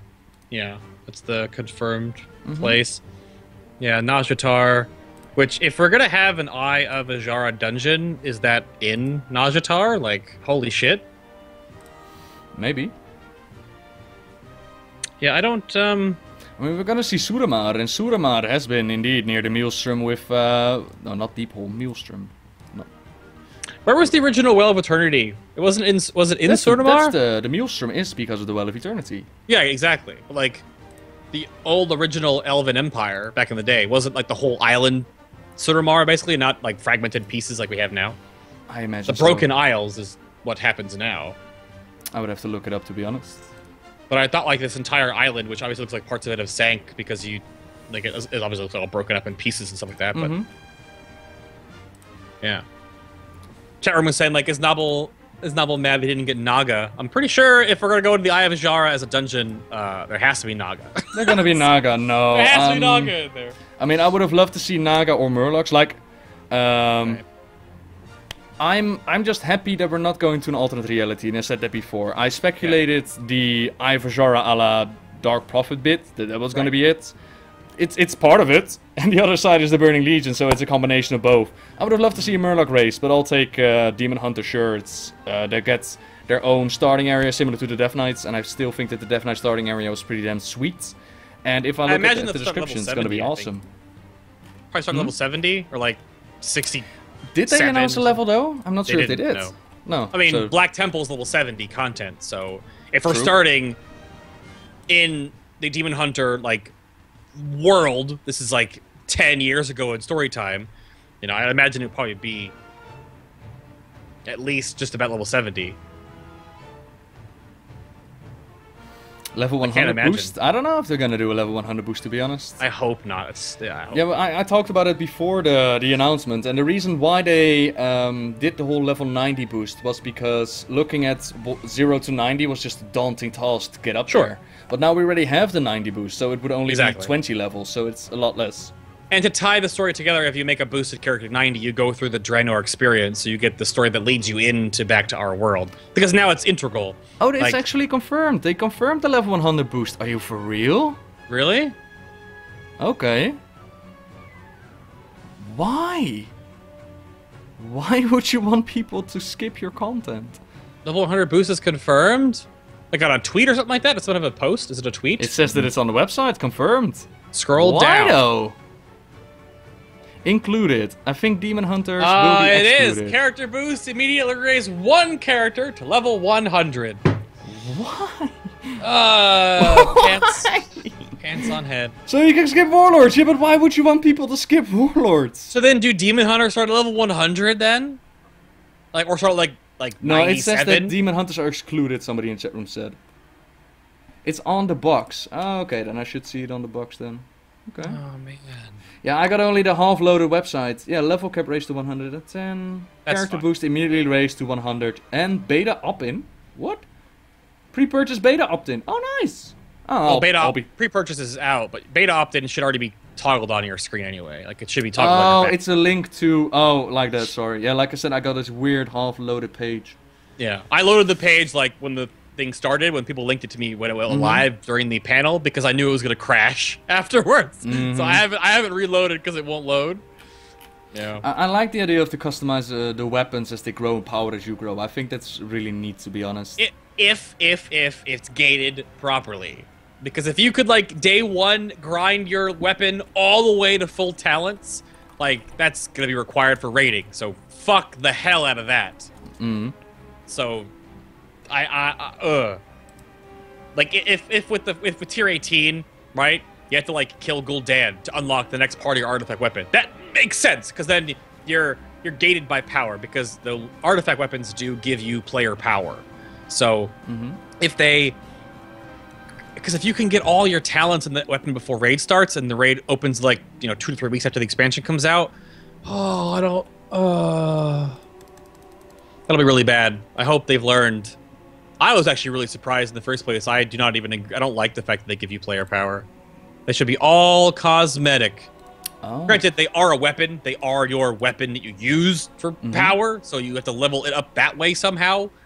But that's fine. Like, the talents, the path of the Titans, the path of the artifact, if you will, which isn't on the website at all anywhere, has a talent tree in it that gives you player power. So yeah. Somebody told me, by the way, if you zoom out on Azeroth, you can actually see the Broken Isles already in the game. If you click on, if you just zoom out to the free planets, you can actually see the Broken Isles. It's kind of cool. I got an imager link of that. It's northwest of Gilneas, basically. Underneath Ice Crown. Oh my god, Bond's Matthew just said, when they asked at the BlizzCon panel for Warlords of Draenor, who will wield the Doomhammer? And they said childishly, you will! Turns out that it was true. Turns out it was true, just not part of Warlords. Bravo. Just not part of Warlords. What did you think, by the way, of the reverse decision of letting everybody run around with Legendary and splitting up PvE and PvP talents, which have been two things that they constantly said, like, we're not gonna do it, and now they do it. Oh my god, dude! I almost, like, I was so happy. Oh, I was so happy that they split PvP and PvE. The talent tree system obviously will be a thing that you have to, I guess that'll be a weird, like, toggle to your PvP stuff, because you can't, maybe you can't queue for PvP if you have your PvE stuff toggled on, which is fine. I'm so happy. I find it funny though that I remember them clearly saying, like, no, that's a dumb idea. Like not even more than 2 years ago. They said it back in Cataclysm, but yeah. And now they're like, oh, we're gonna split them. Finally, dude, thank you. That's really one of the things that I was like, okay, cool, this is really, really good. Yes. Oh, I think a huge sigh of relief from both sides of the game was like, oh man. And it's cool because the PvP system now looks like it's going to be a pretty customizable system, where it's not just like you get lock boxes, put on gear, queue for Ashran. You know, like, it's going to feel like you can really unlock your power The prestige system is cool because the prestige system is, I hope, and as they said it is, only cosmetics, which is totally fine. You've been playing a lot of Rocket League right now, Novel, as I've been told. I have, yeah. How much fun is unlocking all the cosmetic shit after every match? Fun, right? Yeah. Yeah. So if I was actually surprised as hell, because that's what I said when they announced that. I was like, Rocket League in World of Warcraft? Like, the unlock system? It's really, really good. And that system, man, I like it. At first they added Pokemon, then they added Farmville, and now they're adding Call of Duty. It's like WoW is just absorbing every single game into one. That's their shtick, yeah. And for the description, by the way, we got a few more. I got Khadgar here. Sure. Though he was unable to stop Gul'dan from opening the Tomb of Sargeras, allowing the Legion to flood into Azeroth once more, Khadgar's determined to find the means to reseal the portal and foil the Legion's invasion. He knows that the combined forces of the greatest champion of Azeroth are necessary to succeed, even as dissenting voices speak against a coalition and risk ultimate destruction by the demons. What? Dissenting voices speak against coalition. Oh. I wonder if that's the Jaina angle. Yeah. So Jaina's gonna be pissy with Khadgar that he's bringing the world together against the Legion, and that's... Oh, okay, cool. Well, why would Jaina be pissy about bringing the world together against the Legion? Jaina because doesn't like the Horde. No, she loves Thrall. Like, sort of. They're buddies. She doesn't. I guess that all severed. Yeah, Jaina's dissenting voice. Exactly. There's gonna be a confrontation between Khadgar and Jaina, and she's gonna be like... guys, I'm out of here. You deal with the shit, and she's gonna do something. That's cool. I guess that is true, based on what happens in War Crimes as well. Because she's a Dreadlord. Yeah, somebody said Jaina's a Dreadlord, and she's opening the Tomb of Sargeras. Please! Yeah. If she was a Dreadlord, she would go with Khadgar, because she'd want to conspire and then, like, rift it later on when it's really important. If she doesn't want to do it. That makes me wonder, I don't know why she would... Yeah. I want to know why she would be against... She's against the Horde, and I can assume, like, she might have let it slide on Draenor, but... I thought she gave up her hatred for them in War Crimes, you know? She gave up the whole bit of I want to dismantle you all, but not that she's on friendly terms with him, I suppose. Well, I mean, she did look up at Thrall, and Thrall was like, we must go after him. Weird. We'll find out. And then we have Gul'dan over here. Gul'dan owes allegiance to no one, save his burning Legion masters. On Draenor, the power-hungry orc warlock nearly had his entire race enslaved to the demons. Those plans failed, Gul'dan survived. Under the Legion's command, he was banished to Azeroth to open a gateway for a monstrous invasion, force unlike anything the Horde and the Alliance have ever faced. I mean, it's the largest invasion. Alex said it's larger than the War of the Ancients, so... Yeah, but why is he with Illidan then? Like, what is the connection there? I really feel that... Obviously, Archimonde and Sargeras are like...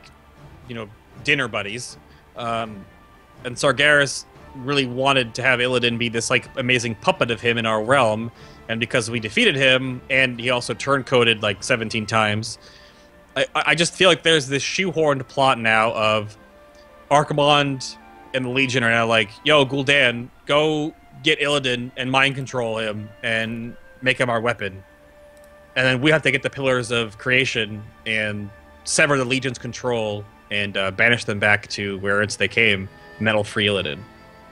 That's what it sounds like to me.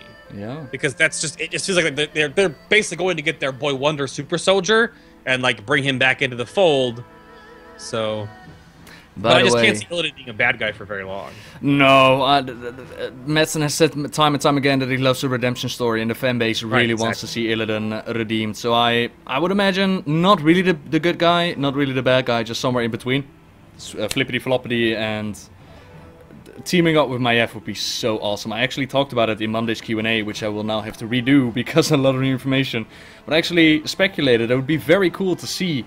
You know, Maiev is still a little bit obsessed with Illidan. She didn't bring his corpse back for no reason. So I would love to see Illidan dump Tyrande and team up with Maiev against the Night Elves. By the way, it has sort of been confirmed that Magni Bronzebeard is coming back, which is kind of cool. Right. Have you seen this? I'm looking at something else right now. Magni confirmed? I don't know where confirmed how. It says here that there's a screenshot here of reforging those weapons, like the Ashbringer. And it says, Purified Ashbringer. Magni Bronzebeard forged the original Ashbringer, and he can forge it anew to make it stronger than ever. Oh, okay. Yeah. Which would tie in, actually, could tie in with the whole Deathwing's Lair bit. Like, we know that his soul is still connected to the land of Azeroth. I wonder how that's gonna work. Link us. Sorry, everybody. Here you go. I'm gonna comment on this again because chat brought it up again. To Furiaz, like I really, because there's a lot of people watching both of our streams right now. I really want to impact upon people to not have this outlook of that we're losing subscribers, quickly take everything we love from every expansion, mix it all together, tie in some Legion, time-traveling Gul'dan, yada yada yada. This expansion was planned years ago. Granted, things may have shifted during the development phase, but like, you can't placate Blizzard as like this company that all of a sudden is trying to make an expansion just to get subscribers back. This was made years ago. This story has been put together like around the time Mr. Pandaria was a thing. So you can't give them that much short change. That's really rude. Well, I mean, I can understand the vision from people. Sure. It does seem like they just took every single concept that anybody we talked about earlier and just there you go. From a consumer standpoint, I totally agree. But from like a developing standpoint, they don't make this game like 6 months ago. No, that's true. Years. Sure. Well, years. I don't know, man. Like I said, we don't really have a confirmation on that. I'm just saying. Yeah, but I do like there was. What do you think of a release date, by the way? I still think April, May next year. April, May. If we get beta at BlizzCon, or at least I don't know if they're gonna do like a crazy open beta thing again, because I wonder if they'll do like a big open one or like a closed one first. If we get beta in November, no beta has lasted shorter than 3 to 4 months. So there's your math. Yeah, exactly. Yeah. Yeah, I was hoping for something sooner, but at least hopefully not June tied in with the Warcraft movie. There's already some speculation. I'm getting two different conflicting screenshots. The one on the map on the website compared to the map that they showed at the keynote is already showing a giant continent cut. I've heard that one. Yeah, that they're already cutting content? Well, Thal Dranoth is the southern island that they show in the keynote. And it's totally removed from the website's version. Where you can like get all tinfoil hatty and say they cut content because you'd think like the keynote version might be a older screenshot and the website is the current, but the reverse is totally able to. The keynote might be the brand new image they pull when they're making this, and the Legion one on the website, when they made the website, you know, who knows, weeks ago, this is the old picture. So who knows? I mean, this picture from the Broken Isles with Thal Dranoth might be like what you get with like missions availability with like your class hall or something like that. Maybe Thal will be a patched in kind of thing. Like again, it's like Farallon 2.0. I'm gonna get really throw up in my mouth real quick. But who knows? I don't like thinking like that anymore because it really just makes us all just really grumpy. And I wish. Well, I mean, I'm not grumpy about anything. I'm just cautious. I'm very cautious because we all got so overhyped for Warlords of Draenor, and it had high expectations and it didn't deliver. And I wanna be a little bit more careful this time. It's not that I'm negative about World of Warcraft because otherwise I wouldn't be making a weekly video about it and supporting it. Of course not. It's my baby.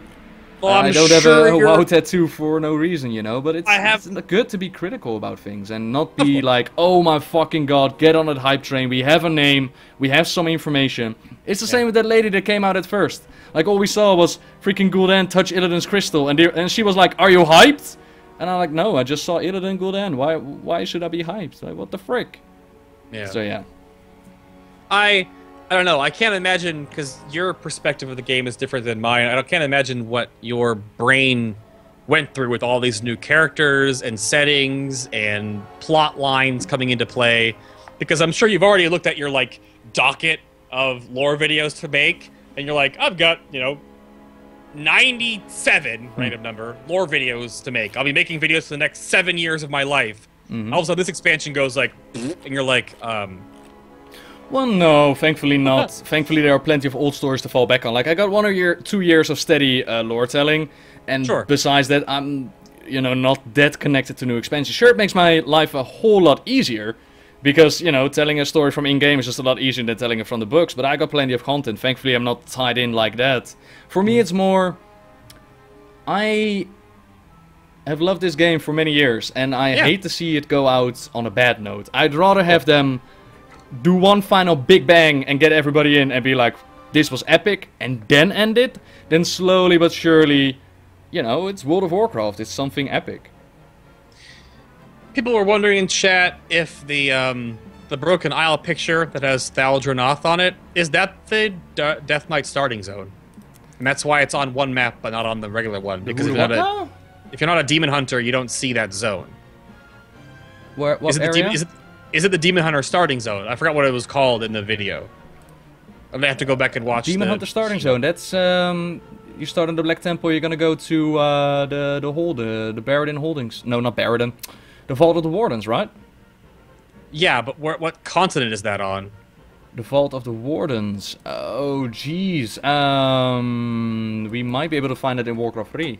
That's where Tyrande liberated Illidan. Maybe it's not. I mean, maybe it's just two different maps. You got a Titan created demon prison thing. Oh, Shardoom? Is that what it's called? Shardoom. The demon world of Shardoom. Vault of the Warden is the starting zone. Yeah. I'm just wondering, people just want to get, like, looking at maps and be like, oh, they're already cutting content, but it could be just a different map for a different side of the thing, or the map on the keynote is the newer one, and the map on the website's the older one. You know, who the... You have no idea. You were going back to that planet that Illidan sent them. Yeah, like this destroyed planet, which looked really cool, by the way. I have to admit, it looked really awesome. I got an immediate... Chat room might, like, freak out when I say this. If you see the movie Prometheus and the big unveiling scene when they get out of the ship and they look down that corridor, that long path, to, like, the giant, like, alien temple. When they showed the reveal of, like, that Demon Hunter, like, starting temple thing, I was like, this is some Prometheus shit. It looked just like it. This long walkway, this weird, like, upside-down temple. Oh, it looked cool as hell, though. I'm gonna bring the video up right now if it loads, and see if it even loads. If you're gonna play a video, then just mute me, man. Oh no, I'm just playing it in the background. Okay. I'm muting the video. Another thing that I haven't even mentioned yet, by the way, is that they said we're gonna go to Ravencrest, his keep. Yeah, and I was actually really confused about that, because I thought Ravencrest's keep was near the Well of Eternity, so I kind of assumed that it would be below the waves. But when I looked at the concept art, it looked very much above the waves. Sure. So I was kind of confused about that one. Yeah, I don't know. I mean, again, they're... in some ways, I wonder how much of the story they're, like, reworking to make this fit. Obviously, because it's all new. Well, they could give an easy explanation, like it survived on an island that didn't sink, but yeah. You see, I'm looking through the video right now. The Adventure to Level 100 slide right here has one of those crazy worm monsters coming out of the background. It looks kind of cool. It's just like the Uru model. I'm trying to look for like new models. The new Satyr models, I guess, are just reskinned orcs, I think. I want to say they're reskinned orcs. With a Night Elf face. Wasn't near the Well of Eternity, okay. Well, I mean, it wasn't directly near it, but it was in that area, though.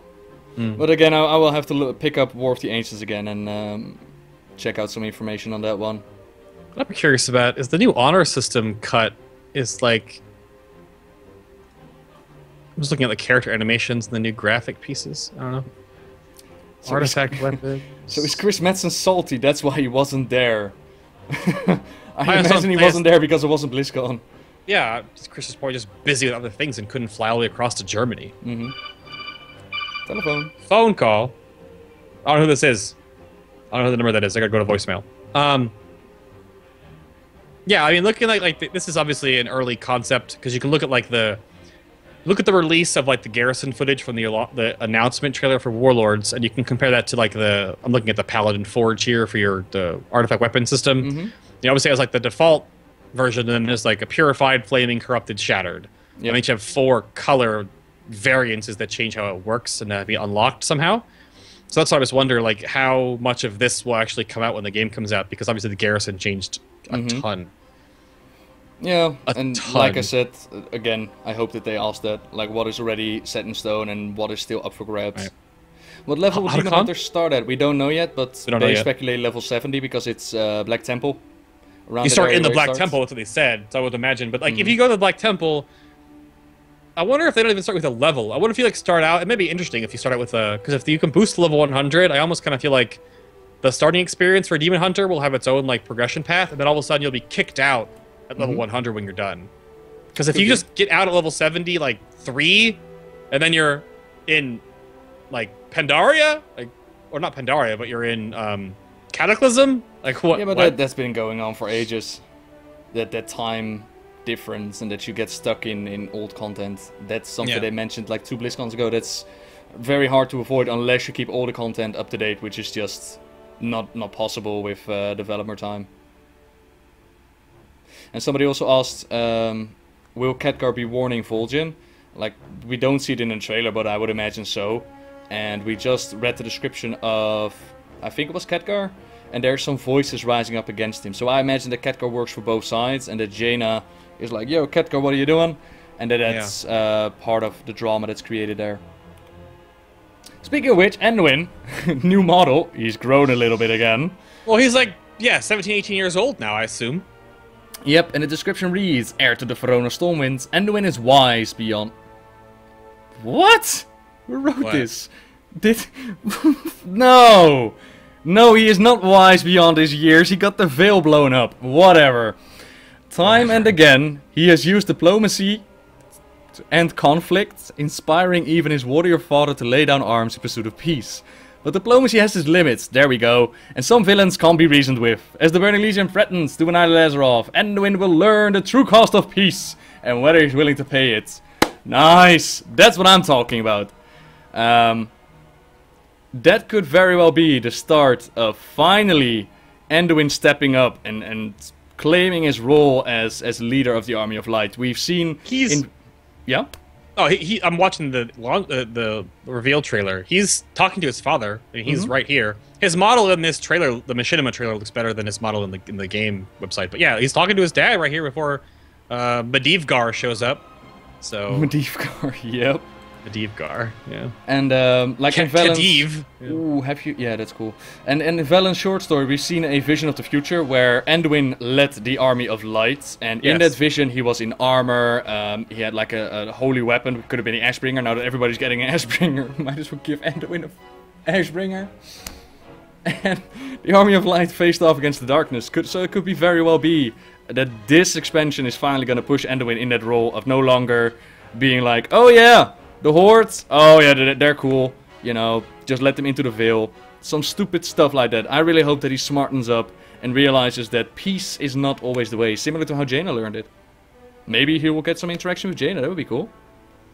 Yeah, maybe Jaina breaks off with Anduin to make their whole Army of Light thing. That's what I'm saying, like, we obviously have the skeleton for tier 18, right? Well, with tier 19, sorry. We have the skeleton for the first launch tier of the expansion, right? We have the Xavius into Gul'dan. Gul'dan's the final boss of the next tier of raiding. But that's what makes me really wonder that obviously if we, you know, put Gul'dan out to pasture, as it were, what happens after that? Like speculation for the next expansion? No, the next tier. There's 2 tiers in an expansion, you want to say. Oh, like that. Oh, like, where does the story go after we push back Gul'dan? We probably by then have the Pillars of Creation. Like, what trumps Gul'dan and Xavius? Like, is it going to be Sargeras? Is it going to be the Army of Light craziness? Are we powerful enough to fight Sargeras now with these artifact weapons, Novel?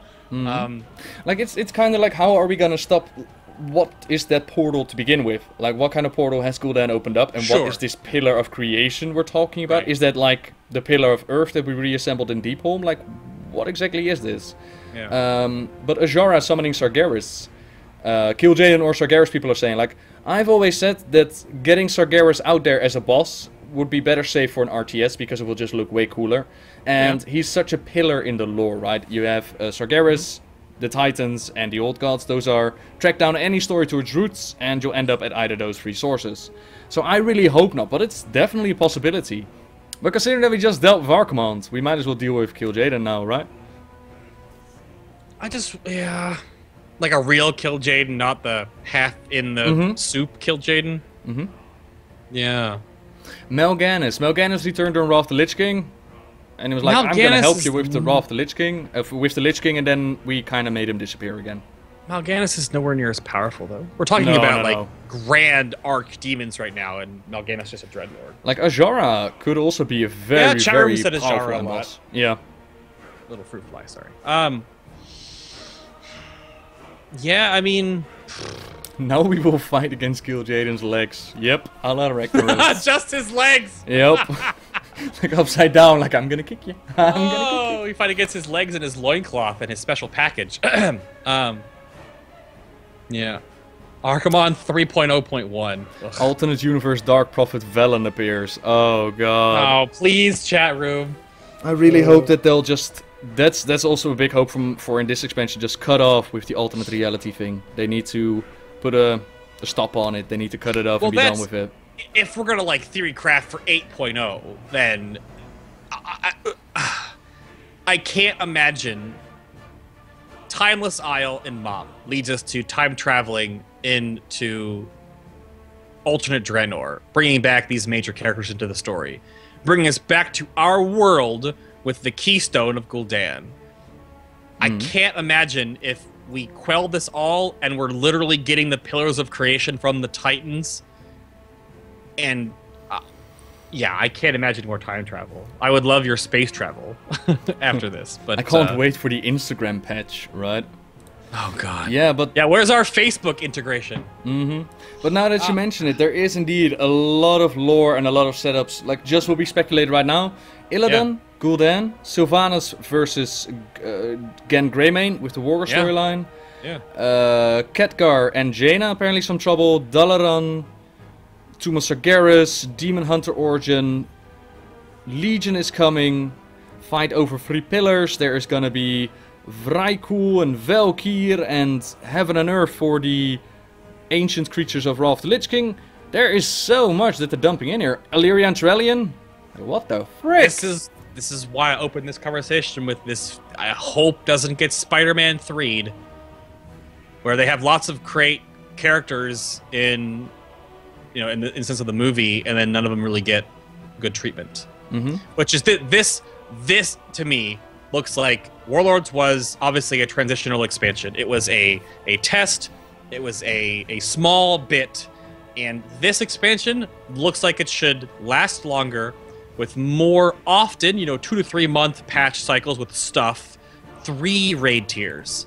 We don't need expansions faster. We just want stuff to do. Absolutely. And if there's this much shit in this expansion that they're starting out with, this can't be 2 tiers. This would be really, really bad if it was 2 tiers. No way that this is a 1-year expansion. No freaking way. Yeah, which is fine though, because we don't need an expansion. We just don't want 14 months of 1 tier.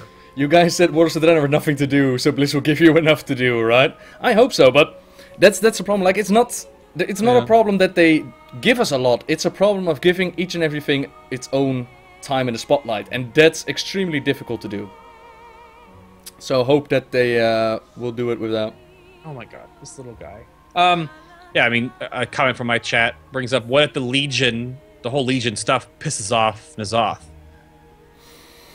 Would be against what was established during Vashir, because it's pretty much... Yeah, no, it would be against it because... No, not necessarily. I mean, Burning Legion can piss off N'Zoth, that's absolutely possible, but it seems like Azara and N'Zoth are already part of the storyline with whole Xavius and Emerald Nightmare, so it doesn't necessarily have to be pissed off by them. They're already there, It just looks like it's part of it. Obviously, if we have the connection to the Emerald Nightmare as the first raid, and that leads right into all this old elven lore, we can't shrug off the fact that Azara and N'Zoth could become something in the second raid tier. That's why I'm saying, like, they could easily do, like, the N'Zoth Azara, like, content patch expansion for tier 9 for the tier after the launch tier, and then kill Jaden for the 3rd, because they have so much that they're building. Like, they've definitely made a gigantic base, like, of this cake, and hopefully it's only like an actual tall cake and not like the Warlord's cake, which was like, here's like 2 parts of it and you can only have 2 slices because you can't have the rest of it.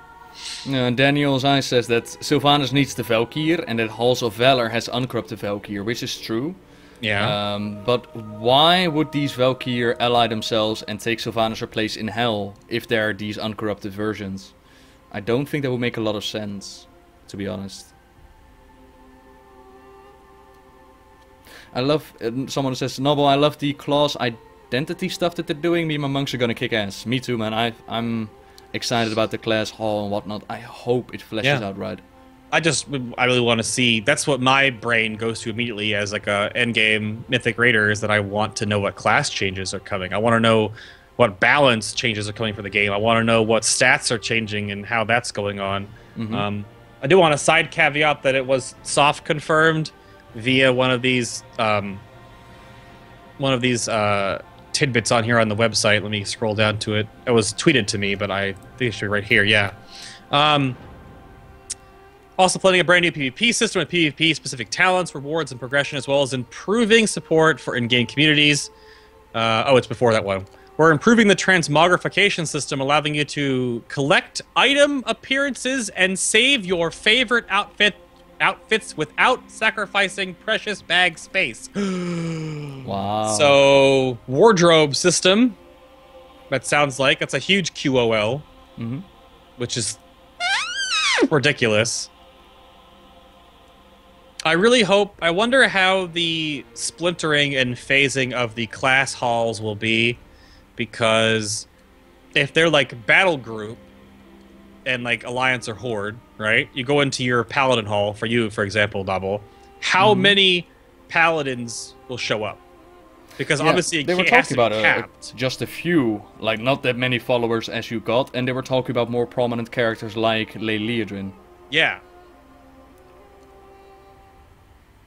But the following system there is, I guess, not what I'm most concerned about, because it'll probably just be a mission table thing, and as long as it's like a better interactive, like your followers do something, you go out to then meet them somewhere, or you go with your followers somewhere in the world, that's fine. I just wonder, like when you go into my shaman cave, are there 50 shamans there? Are there 100? Is it server only? Is it battle group? Is it like US and EU wide? Because there can't be like 3,000 people in one space. But that means whenever you phase back in, are you never with the same people again? Like if you are making this like champion system, and like say like if I'm in my shaman cave and I'm one of like the highest progressed shamans in my shaman cave, like, I go there to like answer questions, hang out with the other shamans in the community. Like, is that like the same community I'll get every time I go into the cave?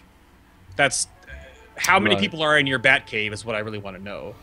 Because if it's just like your conjoined server, which each server has like it and its buddy, then I guess that's okay. I'd like, you know, a low amount, I suppose, depending on what class you're playing. I'm sure the Demon Hunter class hall will be fucking crowded at launch. I'd imagine, that's to be expected. But I just wonder about what community aspect that will create, because it is a shared phase where obviously you'll have your own like mission table, but you're in there with 50, 60, 80 other of your spec. Like, you're not in there with paladins. You're in there with your ret paladins, right? Yeah, but isn't it phased out for you alone, though? No, it is not phased for you alone. It's not personal. It's open for every single paladin on the server. Yes, that's what it sounds like. Like, if you phase in, it'll be you plus, like, 100 other paladins that are in there. Yeah, that's not gonna work. Surely that's not gonna work. That's why I wonder how many phase in this small area. Like, how many are in this region? Because if you wouldn't can they just use the phasing technology, though? Well, yeah, of course they will. They'll just shard off multiple different halls, but, like, I don't... it's not you zone in and you're alone. Because in the yeah, but you lead them, eh? That's what they said. Well, you lead your champions, like your heroes of renown, like your follower, the new follower system. But I mean, you show in the launch trailer the class order halls, right? Like they have Leodrin standing here on the side, like she's in the hall. But then there are like other paladins, right? There's a paladin up top on the podium here. They like have a whole bunch of like role play paladins like standing and sitting on like all the pews and like their church setting here underneath Lights Hope Chapel. So I assume those are all players. Yeah. Somebody's saying like it would be like the DK starting area, but the DK starting area is pretty much done when you're done there, and the only reason to go back to your DK starting area is to forge your weapons. Whereas this area is going to be part of your, I imagine, the massive amount of your gameplay if you're going to follow this entire thingamajig. I'd imagine so, right? You're going to be spending there a lot more time there. But still, yeah, we'll just have to wait for more information on that one, I suppose.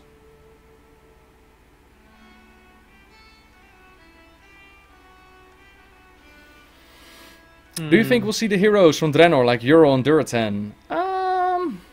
Maybe. I don't know, man. I doubt it, to be honest. Blizzard has like a track record where they create new characters. Except, of course, when they are transported back to our reality and are supposed to start the next expansion. But other than that, you usually don't see new characters be introduced. That said, at the end of the cinematic, Euro was like, well, if you ever need us against Gul'dan, just call. And now Gul'dan is cut back, so maybe? I have no idea, dude. Right. Chat room is saying that it won't be you and 50 other actual players. I'll have to go back and watch that part again. Because it sounded like they were actually getting a better... Because if it's just phased and you're in there alone, it's going to be the same garbage with the garrison. It's going to feel the same as you walking into your hall and you're alone again and you'll be in your hall all the time and there's no one there. Raffion is taking coffee at Pandaria. Well, yeah, Raffion has been warning us for the Legion. He shows up at the end of the Legendary questline, so I'd imagine that he's there. That's what I thought I heard too, Ravy. Like, the class halls, you will see other players. You're in there with other players. But I just wonder how much is the phasing. Because if I, like, what if I zone in and I'm in, like, Shaman Cave Class Hall Phase 1, and I zone out and go to raid and come back, and I'm in, like, Shaman Cave Phase 7, right? Like, I won't have the same people in each phase. It'll always be random. So how do they have... There's lots of weird implications with this to make it seem like you're building a community, because if community base would be like back in vanilla when you have like, the same people in the same places all the same time. Like your Terran Mill versus South Shore people that you know who's there. That's what I wonder if they're trying to make. But this doesn't... Somebody says, by the way, can Raffion be involved with Neltharion's lair? That would be a good opportunity for him to be there, yeah. Like, Neltharion's lair, what we know about it, has been described in War of the Ancients. And if you're looking for any sources to get yourself ready for this expansion, pick up the War of the Ancients trilogy. Yeah.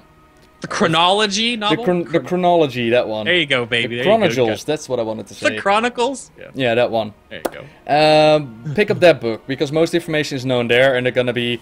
Whereas Waters of Draenor was very much Rise of the Horde up to the point of Beyond the Dark Portal, this is very much War of the Ancients. And of course Warcraft 3 with the Tomb of Sargeras and all that good stuff. So War of the Ancients and the First Guardian, those would be two books definitely to pick up. Yeah. And like I said, the whole Deathwing's Lair, that's been described in that book as they were trying to hunt down the Dragon Soul. And that's the area where it was really, really cool described. That's where the old gods were, you know, whispering to Deathwing, where he tried to hide the Dragon Soul away, where he pretty much lost his mind over the centuries. So that could be really cool. They also mentioned something about the Blue Dragonflight. I'm not entirely sure what that is about. Some long-lost Blue Dragonflight area or something like that. Could be also very cool. That could be added to the list as well. We're gonna get some more dragon lore. That's gonna be awesome. Right. So yeah, it's from what they announced, it seems like a big package of things that you can look forward to. But like I said at the very start of the stream, like I'm keeping my hype down and I'm you know, see the beta as it comes, see the information as it comes, and take it at face value. Don't start overhyping it, and just see what we'll get. No, absolutely. I mean, that's the one thing too that your chat brings up that now makes me think. Look at all the different like side stories and all the different branches of Legion we have now. Again, like, you know, the Gul'dan, Illidan, Sylvanas, Gen, the three different pillars, the Naga, Anduin, Jaina, whatever, you know, yada yada yada, the Wardens. Think of all the things that you bring up now with Wrathion, characters that aren't necessarily directly noted. Like, if we're going to a place now that's in the game that Wrathion isn't like directly Deathwing's son, but like, come on. He's the last Black Dragon. This is like Daddy's old home. He's pretty much promoted himself as Deathwing's son. Yeah, exactly. So like, obviously there would have to be, hopefully, something there where Wrathion goes to see Neltharion, not Deathwing, but Neltharion's home. Like where he was, where he lived, where like the old Chamber of the Aspects is down there. That's where they used to meet. Like that's War of the Ancients, what was that, 10,000 years ago? Like who did meet who now? What do you mean? You said that's where they meet? What? Well, the old Chamber of the Aspect stuff back in War of the Ancients when all the dragons used to get together and talk about stuff. Yeah, like that wasn't Neltharian's lair, though. It's not Altharian's lair? No. Neltharian's lair was Neltharian's lair, like his lair. They Each had dragon this has their own mythical place where they came together, and it was hidden behind some sort of mythical wall that they would go into some chamber created by the Titans. It was in original Warcraft in Hyjal. The portal. Oh, cool. I was about to say, I don't think they've ever added it, but very cool. Well, there was a in old Hyjal, which you can't get to anymore, I don't think, unless you're on a private server. There is an old instance portal in there that people always thought was Neltharian's lair, but that doesn't make any sense because it's not on Azeroth, not on Eastern Kingdoms, so or Kalimdor. It's on Broken Isle stuff, I guess. So I really wonder. Well, there's a lot of little extra questions that now come up. Yeah, but listen, Bay, I'm gonna wrap up my stream and then I'm gonna grab a bite to eat and upload this to the YouTube, and then I'm gonna work on Monday's video and talk about some expansion lore. Yeah, are you gonna make like a wrap-up video for YouTube too, or something? Is that what you're doing? Yeah, I'm gonna put this VOD up on YouTube so people can actually check back and get first impressions, and then I'm gonna try my best to give some, information from what we know already, like get something done. I don't know if the time for it, but I'll do my best. Yeah. Are you gonna continue streaming? A little bit. I've only had like a granola bar and some water all morning because I've been working on this, and I've now been streaming for. It's been literally almost 4 hours. 5 hours here as well. Yep. Yeah, I got some food in me. I don't know if I was going to put any of this online. I don't know if it's... I mean, if you want to put your discussion stuff online, it's totally on you. Because so much of this would be just conjecture and yeah, absolutely. It's just us, talking a little bit about all the things. Absolutely. But, I don't know, man. I'm trying to keep it down. Like you just said, I don't want to get overly promise happy and then we get another Warlords, which sounds really mean, but it's as a consumer and a player of the game, we only have as much experience as we have to go on what they've given us, and they're giving us a lot of tasty treats on this plate, but how much of those treats will actually taste good when we get them, we shall find out. All right, buddy, thank you for the time. Bye, chat room. Treat him nice. He's a lovely little boy. I'll talk to you later, buddy. Bye-bye. Bye.